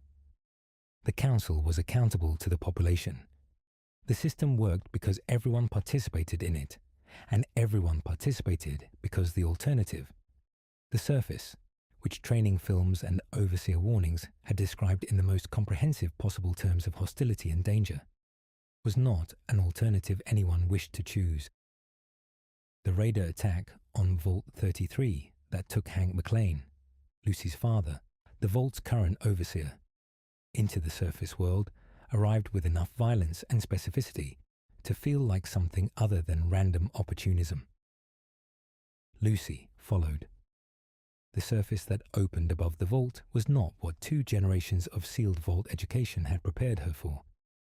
It was the California wasteland in the specific state of 2296, functional enough to sustain communities, violent enough to end the unprepared, politically complex enough that understanding it required the kind of contextual education that the vaults had never provided, because providing it would have undermined the psychological architecture that the vaults required their residents to maintain. Maximus, a Brotherhood aspirant who had been shaped entirely by the Brotherhood's institutional culture, who had entered the Brotherhood because it was the structure closest to hand when he needed to belong to something, who wore power armor in the field, with the particular combination of competence and performance that institutional belonging produces in people who are still working out the difference, moved through the same landscape toward different goals. His armor was not initially his. His rank was not initially earned. The distance between who he had been told the Brotherhood was and what he observed it doing in the field was a gap that his journey through the wasteland progressively made impossible to maintain. Cooper Howard walked through it all with the patience of someone who had been watching humans build and destroy things for 219 years and had developed, in the process, a tolerance for the spectacle that did not eliminate his investment in its outcome. The ghoul, pre-war actor, unwilling experiment, survivor by design rather than by choice, carried with him the specific clarity of someone who knew that the foundation of the world's largest disaster had been built by people who had believed they were being rational. His encounter with the Vault complex and what it concealed was, for him, not a revelation, but a confirmation of something he had suspected in various forms since Barb had tried, unsuccessfully, to keep her work from him. The head, a physical artifact containing the recorded personality and memories of a key Vault-Tec executive, was the object through which the full architecture of the conspiracy became legible, not as new information exactly, but as documentation, the evidence that transformed what survivors and investigators had theorized into something that could not be denied by anyone who had access to the records it contained. Vault-Tec had planned the war. The board of directors, Bob Howard among them, alongside the representatives of every major pre-war corporation that had been part of the Vault-Tec consortium, had determined that nuclear war was the most efficient mechanism for eliminating the political and social structures that constrained corporate power, reducing the global population to a manageable scale, and establishing in the aftermath a civilization whose governance would be corporate rather than democratic, whose population would be composed of the selected survivors of the Vault experiments, and whose social structure would reflect the conclusions that those experiments had generated about how human beings could most effectively be managed. The vaults had not been shelters. They had been incubators for a new civilization designed to serve the people who had planned the destruction of the old one. Lee Moldava had known this, or enough of it to work against it. A pre-war physicist who had spent her career developing cold fusion technology, a clean, abundant power source that the fossil fuel industry had done everything in its considerable institutional power to suppress, Moldava had found her way into the information about Vault-Tec's planning through a combination of professional adjacency and the specific motivation of someone whose life's work had been directly undermined by the people making those plans. She had survived to 2296 in a form that blurred the line between the woman who had been alive before the war and the person who moved through the post-war world, carrying the data that documented what had been done and the technology that could, if deployed, break the power structure that the war had been designed to preserve. The cold fusion technology was real and functional, and its deployment could change the fundamental energy economics of the Wasteland in ways that Vault-Tec's surviving institutional infrastructure had been specifically designed to prevent. Its distribution was among the consequences of 2296, a technology whose suppression had been a precondition of the catastrophe, finally released into a world that had been building toward needing it for 200 years. Vault 31 had been sealed longer than Vaults 32 and 33, and had contained, in its cryogenic pods, a population that was categorically unlike the residents of the other vaults in the complex. The Overseer Council structure through which the three vaults had been ostensibly managed had been, in practice, a mechanism for ensuring that Vault 31's residents, the pre-war Vault-Tec executives, who had been preserved in cryosuspension, waiting for the moment when the Wasteland had been sufficiently reduced and reconstituted for their governance plan to be implemented, had access to positions of authority in the community as specific needs arose. The rotation system had been designed to allow Vault 31's residents to emerge into leadership roles when Vault-Tec's long-range institutional logic determined the moment was right, without requiring the surface communities to understand that they were being governed by people who had planned their extinction. Hank McLean, overseer, father, fugitive into the Wasteland, when the Raider attack and Lucy's pursuit made the maintenance of his cover position impossible, was one of Vault 31's preserved executives, awakened and deployed into the Vault community at an earlier point in the plan's execution. His relationship with Lucy was not false in the sense of being constructed for a specific operational purpose. He had loved her in the way that people love the lives they build, even when those lives are constructed on foundations that do not bear close examination. But his loyalty to the plan, to the institution that had preserved him for 200 years, to the future that the Vault-Tec consortium had designed and that he had agreed to help implement, was the deeper loyalty, the one that organized his choices when the choices became difficult. The full scope of what Lucy discovered about her father and about the community she had been born into reorganized her understanding of everything that had made her what she was. The Vault had not been what it appeared to be. The father had not been entirely who he appeared to be. And the surface world, which her training had taught her to fear, and which had proved in practice to be exactly as violent and complicated as advertised, was also the world in which the truth had been available, distributed across the Wasteland in fragments, waiting to be assembled by someone willing to follow the pieces wherever they led. In the years following 2296, the Wasteland inherited a new kind of understanding of itself. The knowledge that Vault-Tec had planned the Great War did not immediately change the structure of any community in the California Wasteland, or the Capital Wasteland, or Appalachia. Understanding a catastrophe's cause is not the same as reversing its effects. The 200 years of damage, the irradiated soil, the mutated ecology, the psychological residue of civilizations built on top of trauma, the institutions that had organized themselves around the management of the war's consequences, rather than around the pursuit of something entirely different. All of it remained. What the understanding changed was the narrative. The Great War had been told, in most wasteland communities, as a tragedy of human nature. Proof that people could not be trusted with the power they had built, that ambition and fear and the ordinary vices of civilization would always eventually produce catastrophe. That narrative was not entirely wrong, but it was incomplete in a way that had consequences for how people thought about what was possible. If the war had been the inevitable expression of human nature, then the question was how to manage human nature well enough to prevent the next one.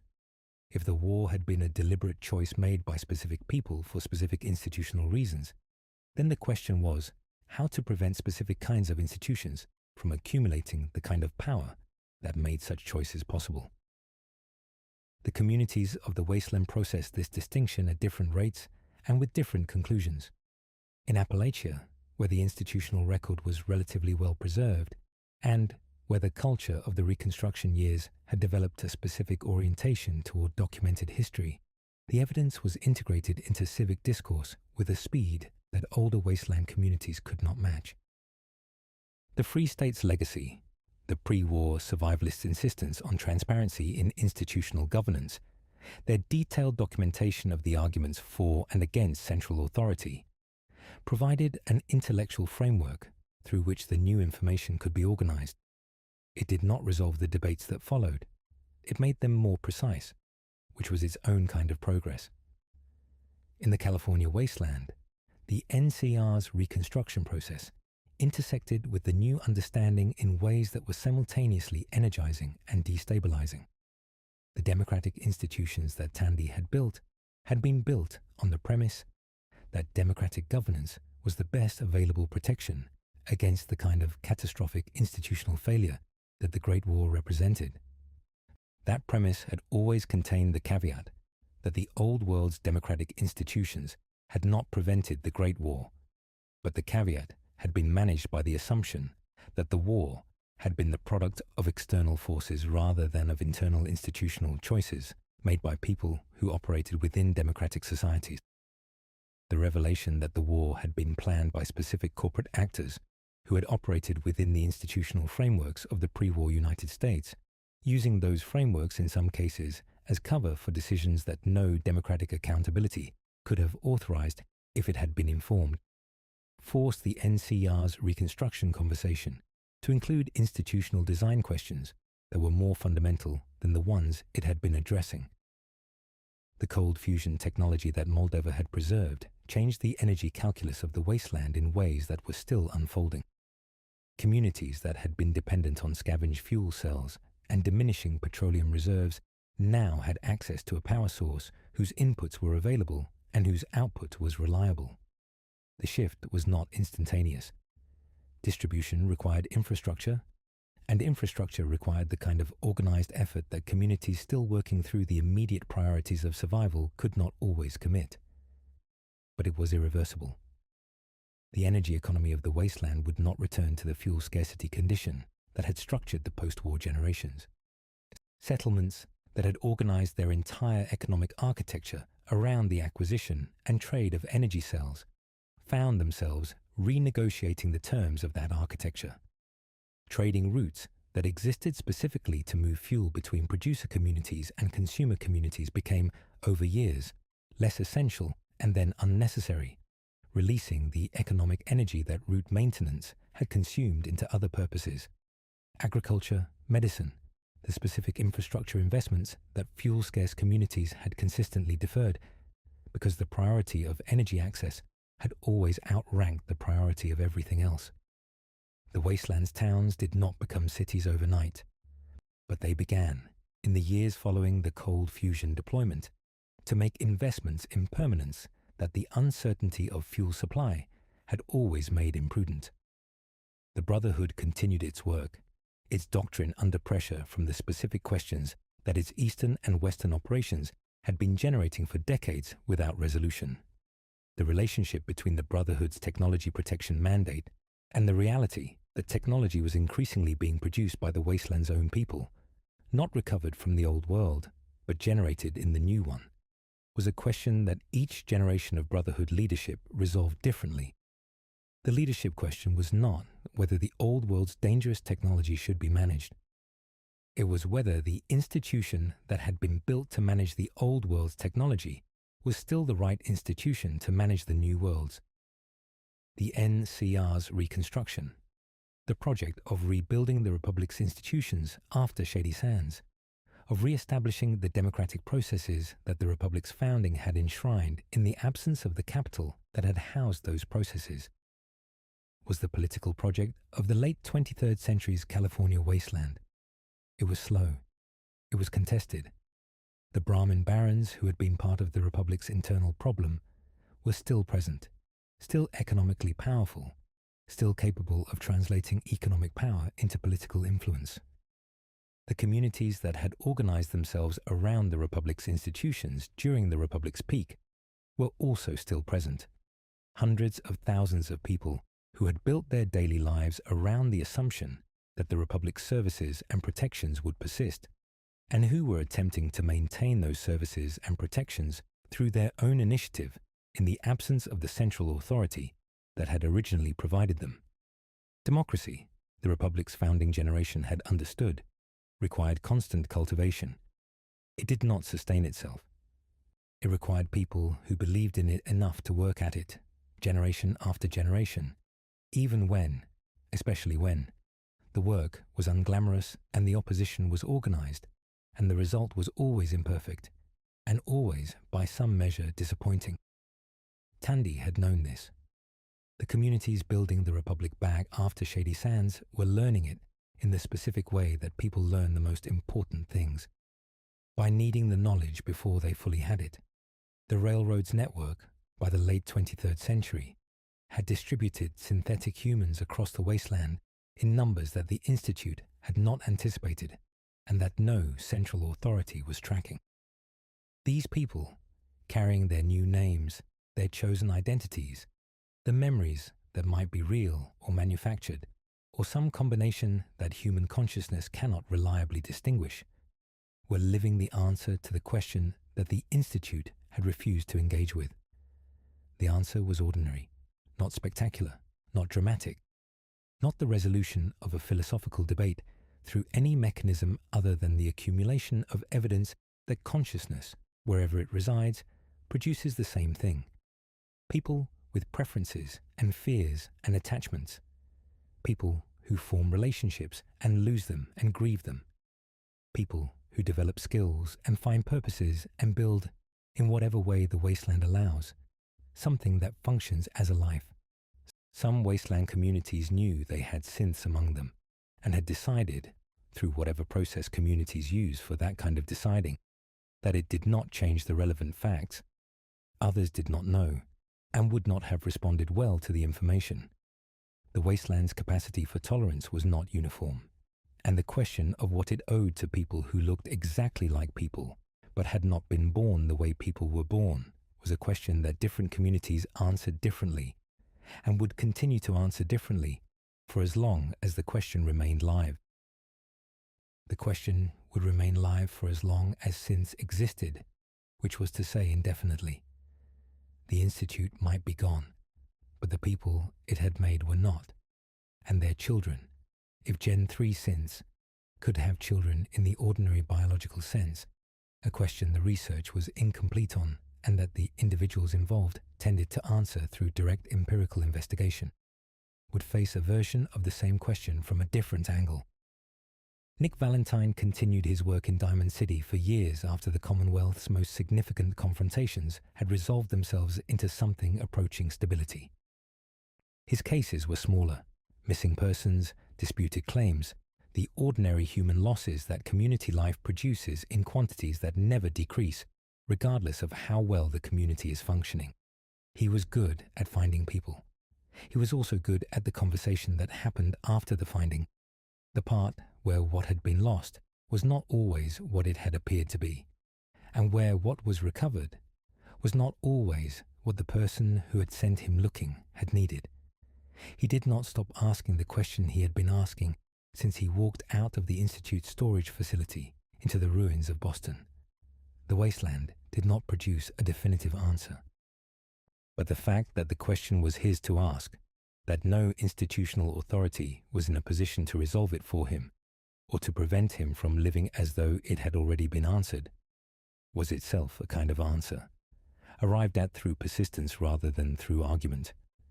200 years of wasteland history had demonstrated, with a consistency that no single narrative could obscure, that the structures human beings build are more durable than the conditions that build them. The Vault-Tec vaults, designed to last 200 years, had in most cases either lasted their design period or been forcibly opened by the pressures of their internal experiments before their residents had the chance to outlast them. The Brotherhood of Steel's bunkers were still standing, their reactors still operational, their armories still functional. The Institute's underground campus, depending on the version of 2287's events that had transpired, was either still operational under new management or a sealed ruin whose corridors had been emptied of everything that moved. Hoover Dam's turbines were still turning, whichever power held the dam. The Republican architecture of Shady Sands was gone, but the agricultural fields it had developed were still producing, tended now by communities that had not chosen to stop eating simply because the government that had originally supported the fields no longer existed. Vault 81 in the Commonwealth had survived longer than most vaults with more of its original purpose intact. Its medical research program, designed to develop immunizations from the specimens it housed, had been corrupted early by a scientist's private research agenda, but had been functioning in a reduced form through the efforts of its mole rat managing residents and its automated systems for decades before the sole survivor's arrival. It had become, in the years following the Commonwealth's various crises, something that its designers had not quite intended, but that its residents had built through the accumulated choices of many ordinary days.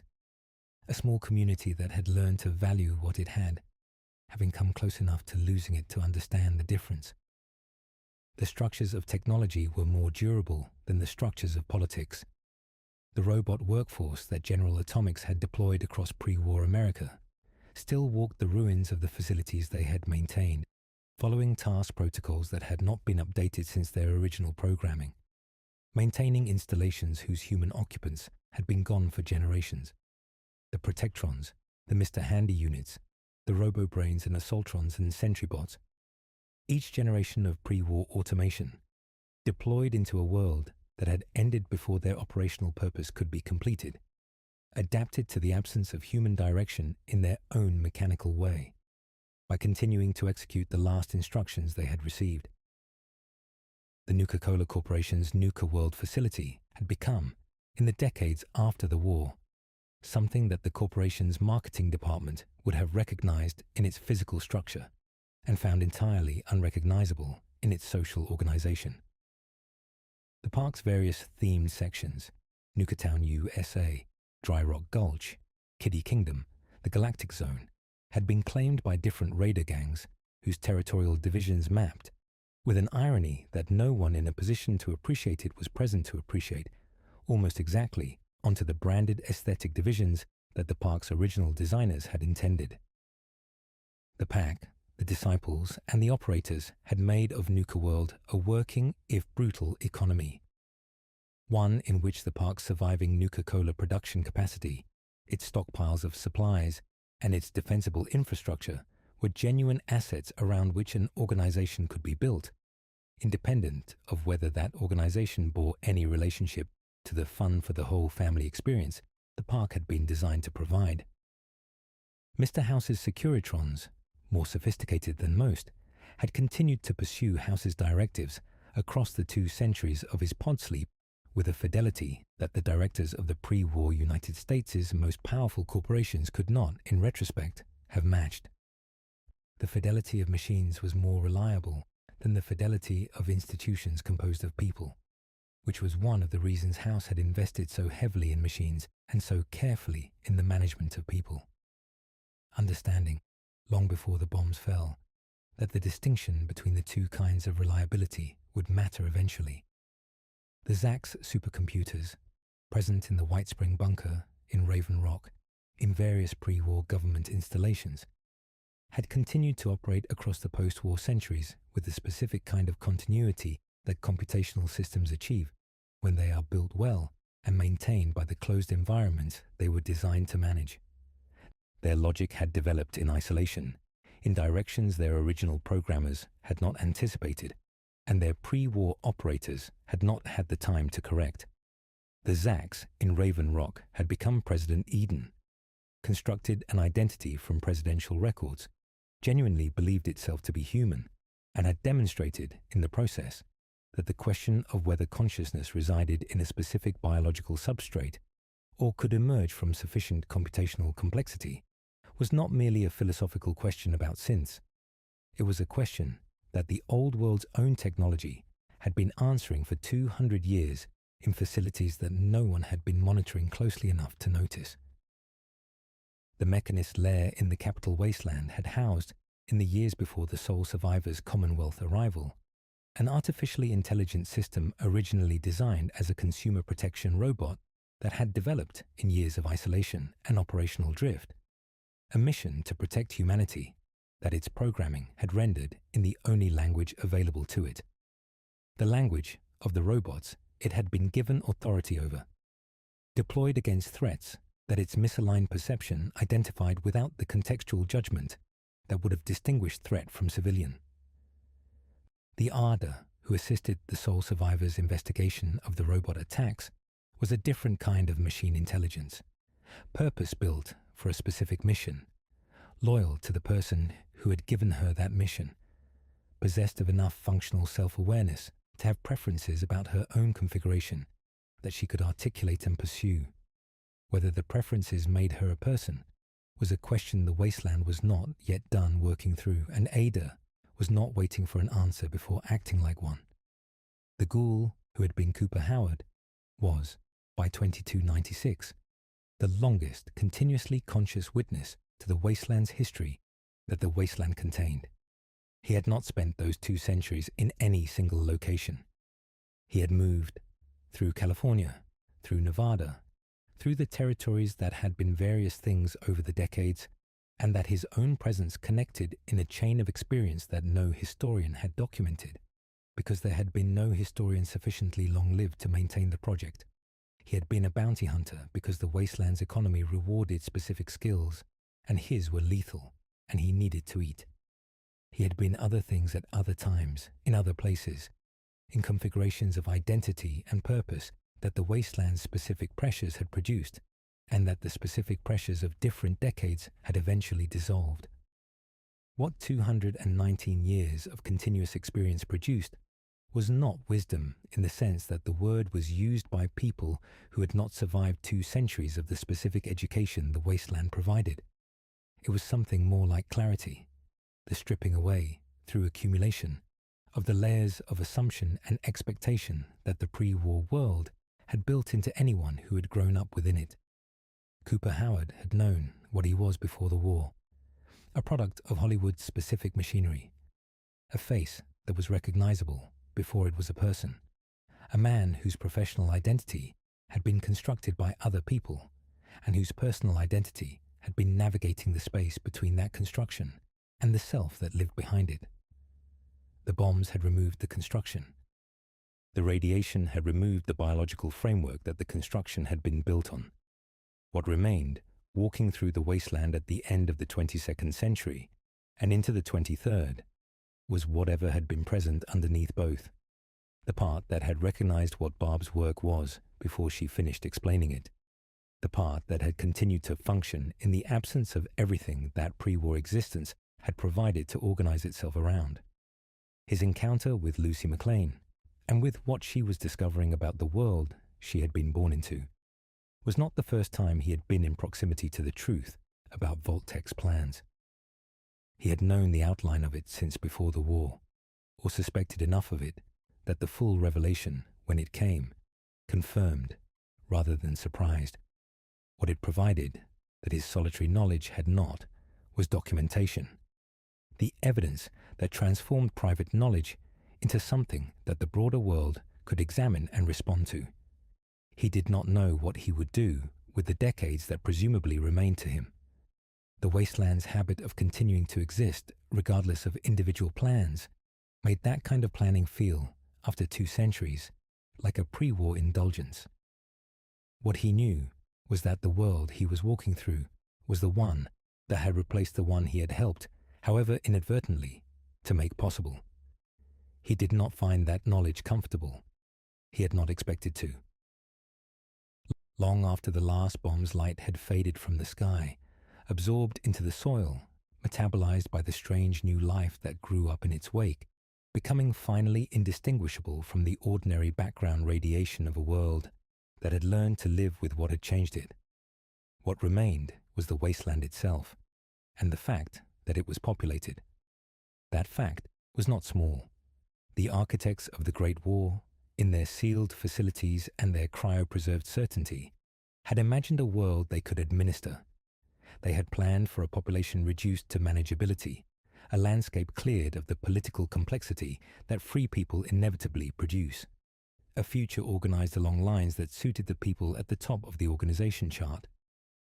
What emerged from the war they had arranged was not theirs. It belonged, in the only sense that mattered, to the people who had survived it. The vault dwellers who found the water chips and carried them home through irradiated desert, the wanderers who descended into the cathedral and the oil rigs and the institute and walked out again, the couriers who refused to stay buried in the Mojave sand, the synths who chose their own names in safe houses that moved before the coursers could find them, the forced evolutionary virus and the nuclear warhead and the cryopod and the securitron and the power armor frame and the water purifier and the cold fusion cell. Every instrument the old world had built toward its own collapse had been repurposed by degrees into instruments of continuation. Not perfectly, not without cost, not without the persistent presence of institutions that carried the old world's worst impulses forward into the new one, insisting on their legitimacy and their authority and their right to determine what the future should become. The Wasteland's history was not a story of redemption cleanly achieved. It was a story of damage persisting alongside the people who had survived the damage, and those people making, in the particular silence of each morning in a world that had no certain future, the choice to keep going. To build the Minuteman signal fires and staff the responder outposts and run the railroad safe houses and plant the crops in the irradiated soil and add another room to the settlement and teach another generation of children the things that the children after them would need to know. The bombs fell, the vault sealed, the centuries passed, the wasteland breathed. Somewhere in the dust, somewhere between the last ruin of the old world and the first foundation of whatever comes after it, a light is still on. And somewhere in the hills, something that used to be impossible is slowly, irreversibly becoming ordinary. That is the most dangerous thing the wasteland has ever produced, not the super mutant or the synth or the Scorch beast or the nuclear warhead. The most dangerous thing has always been the person who decided, against every available reason, that tomorrow was worth building toward. If this is the first time you have found your way to this story, subscribe. The Wasteland has more to tell, and the telling is far from finished.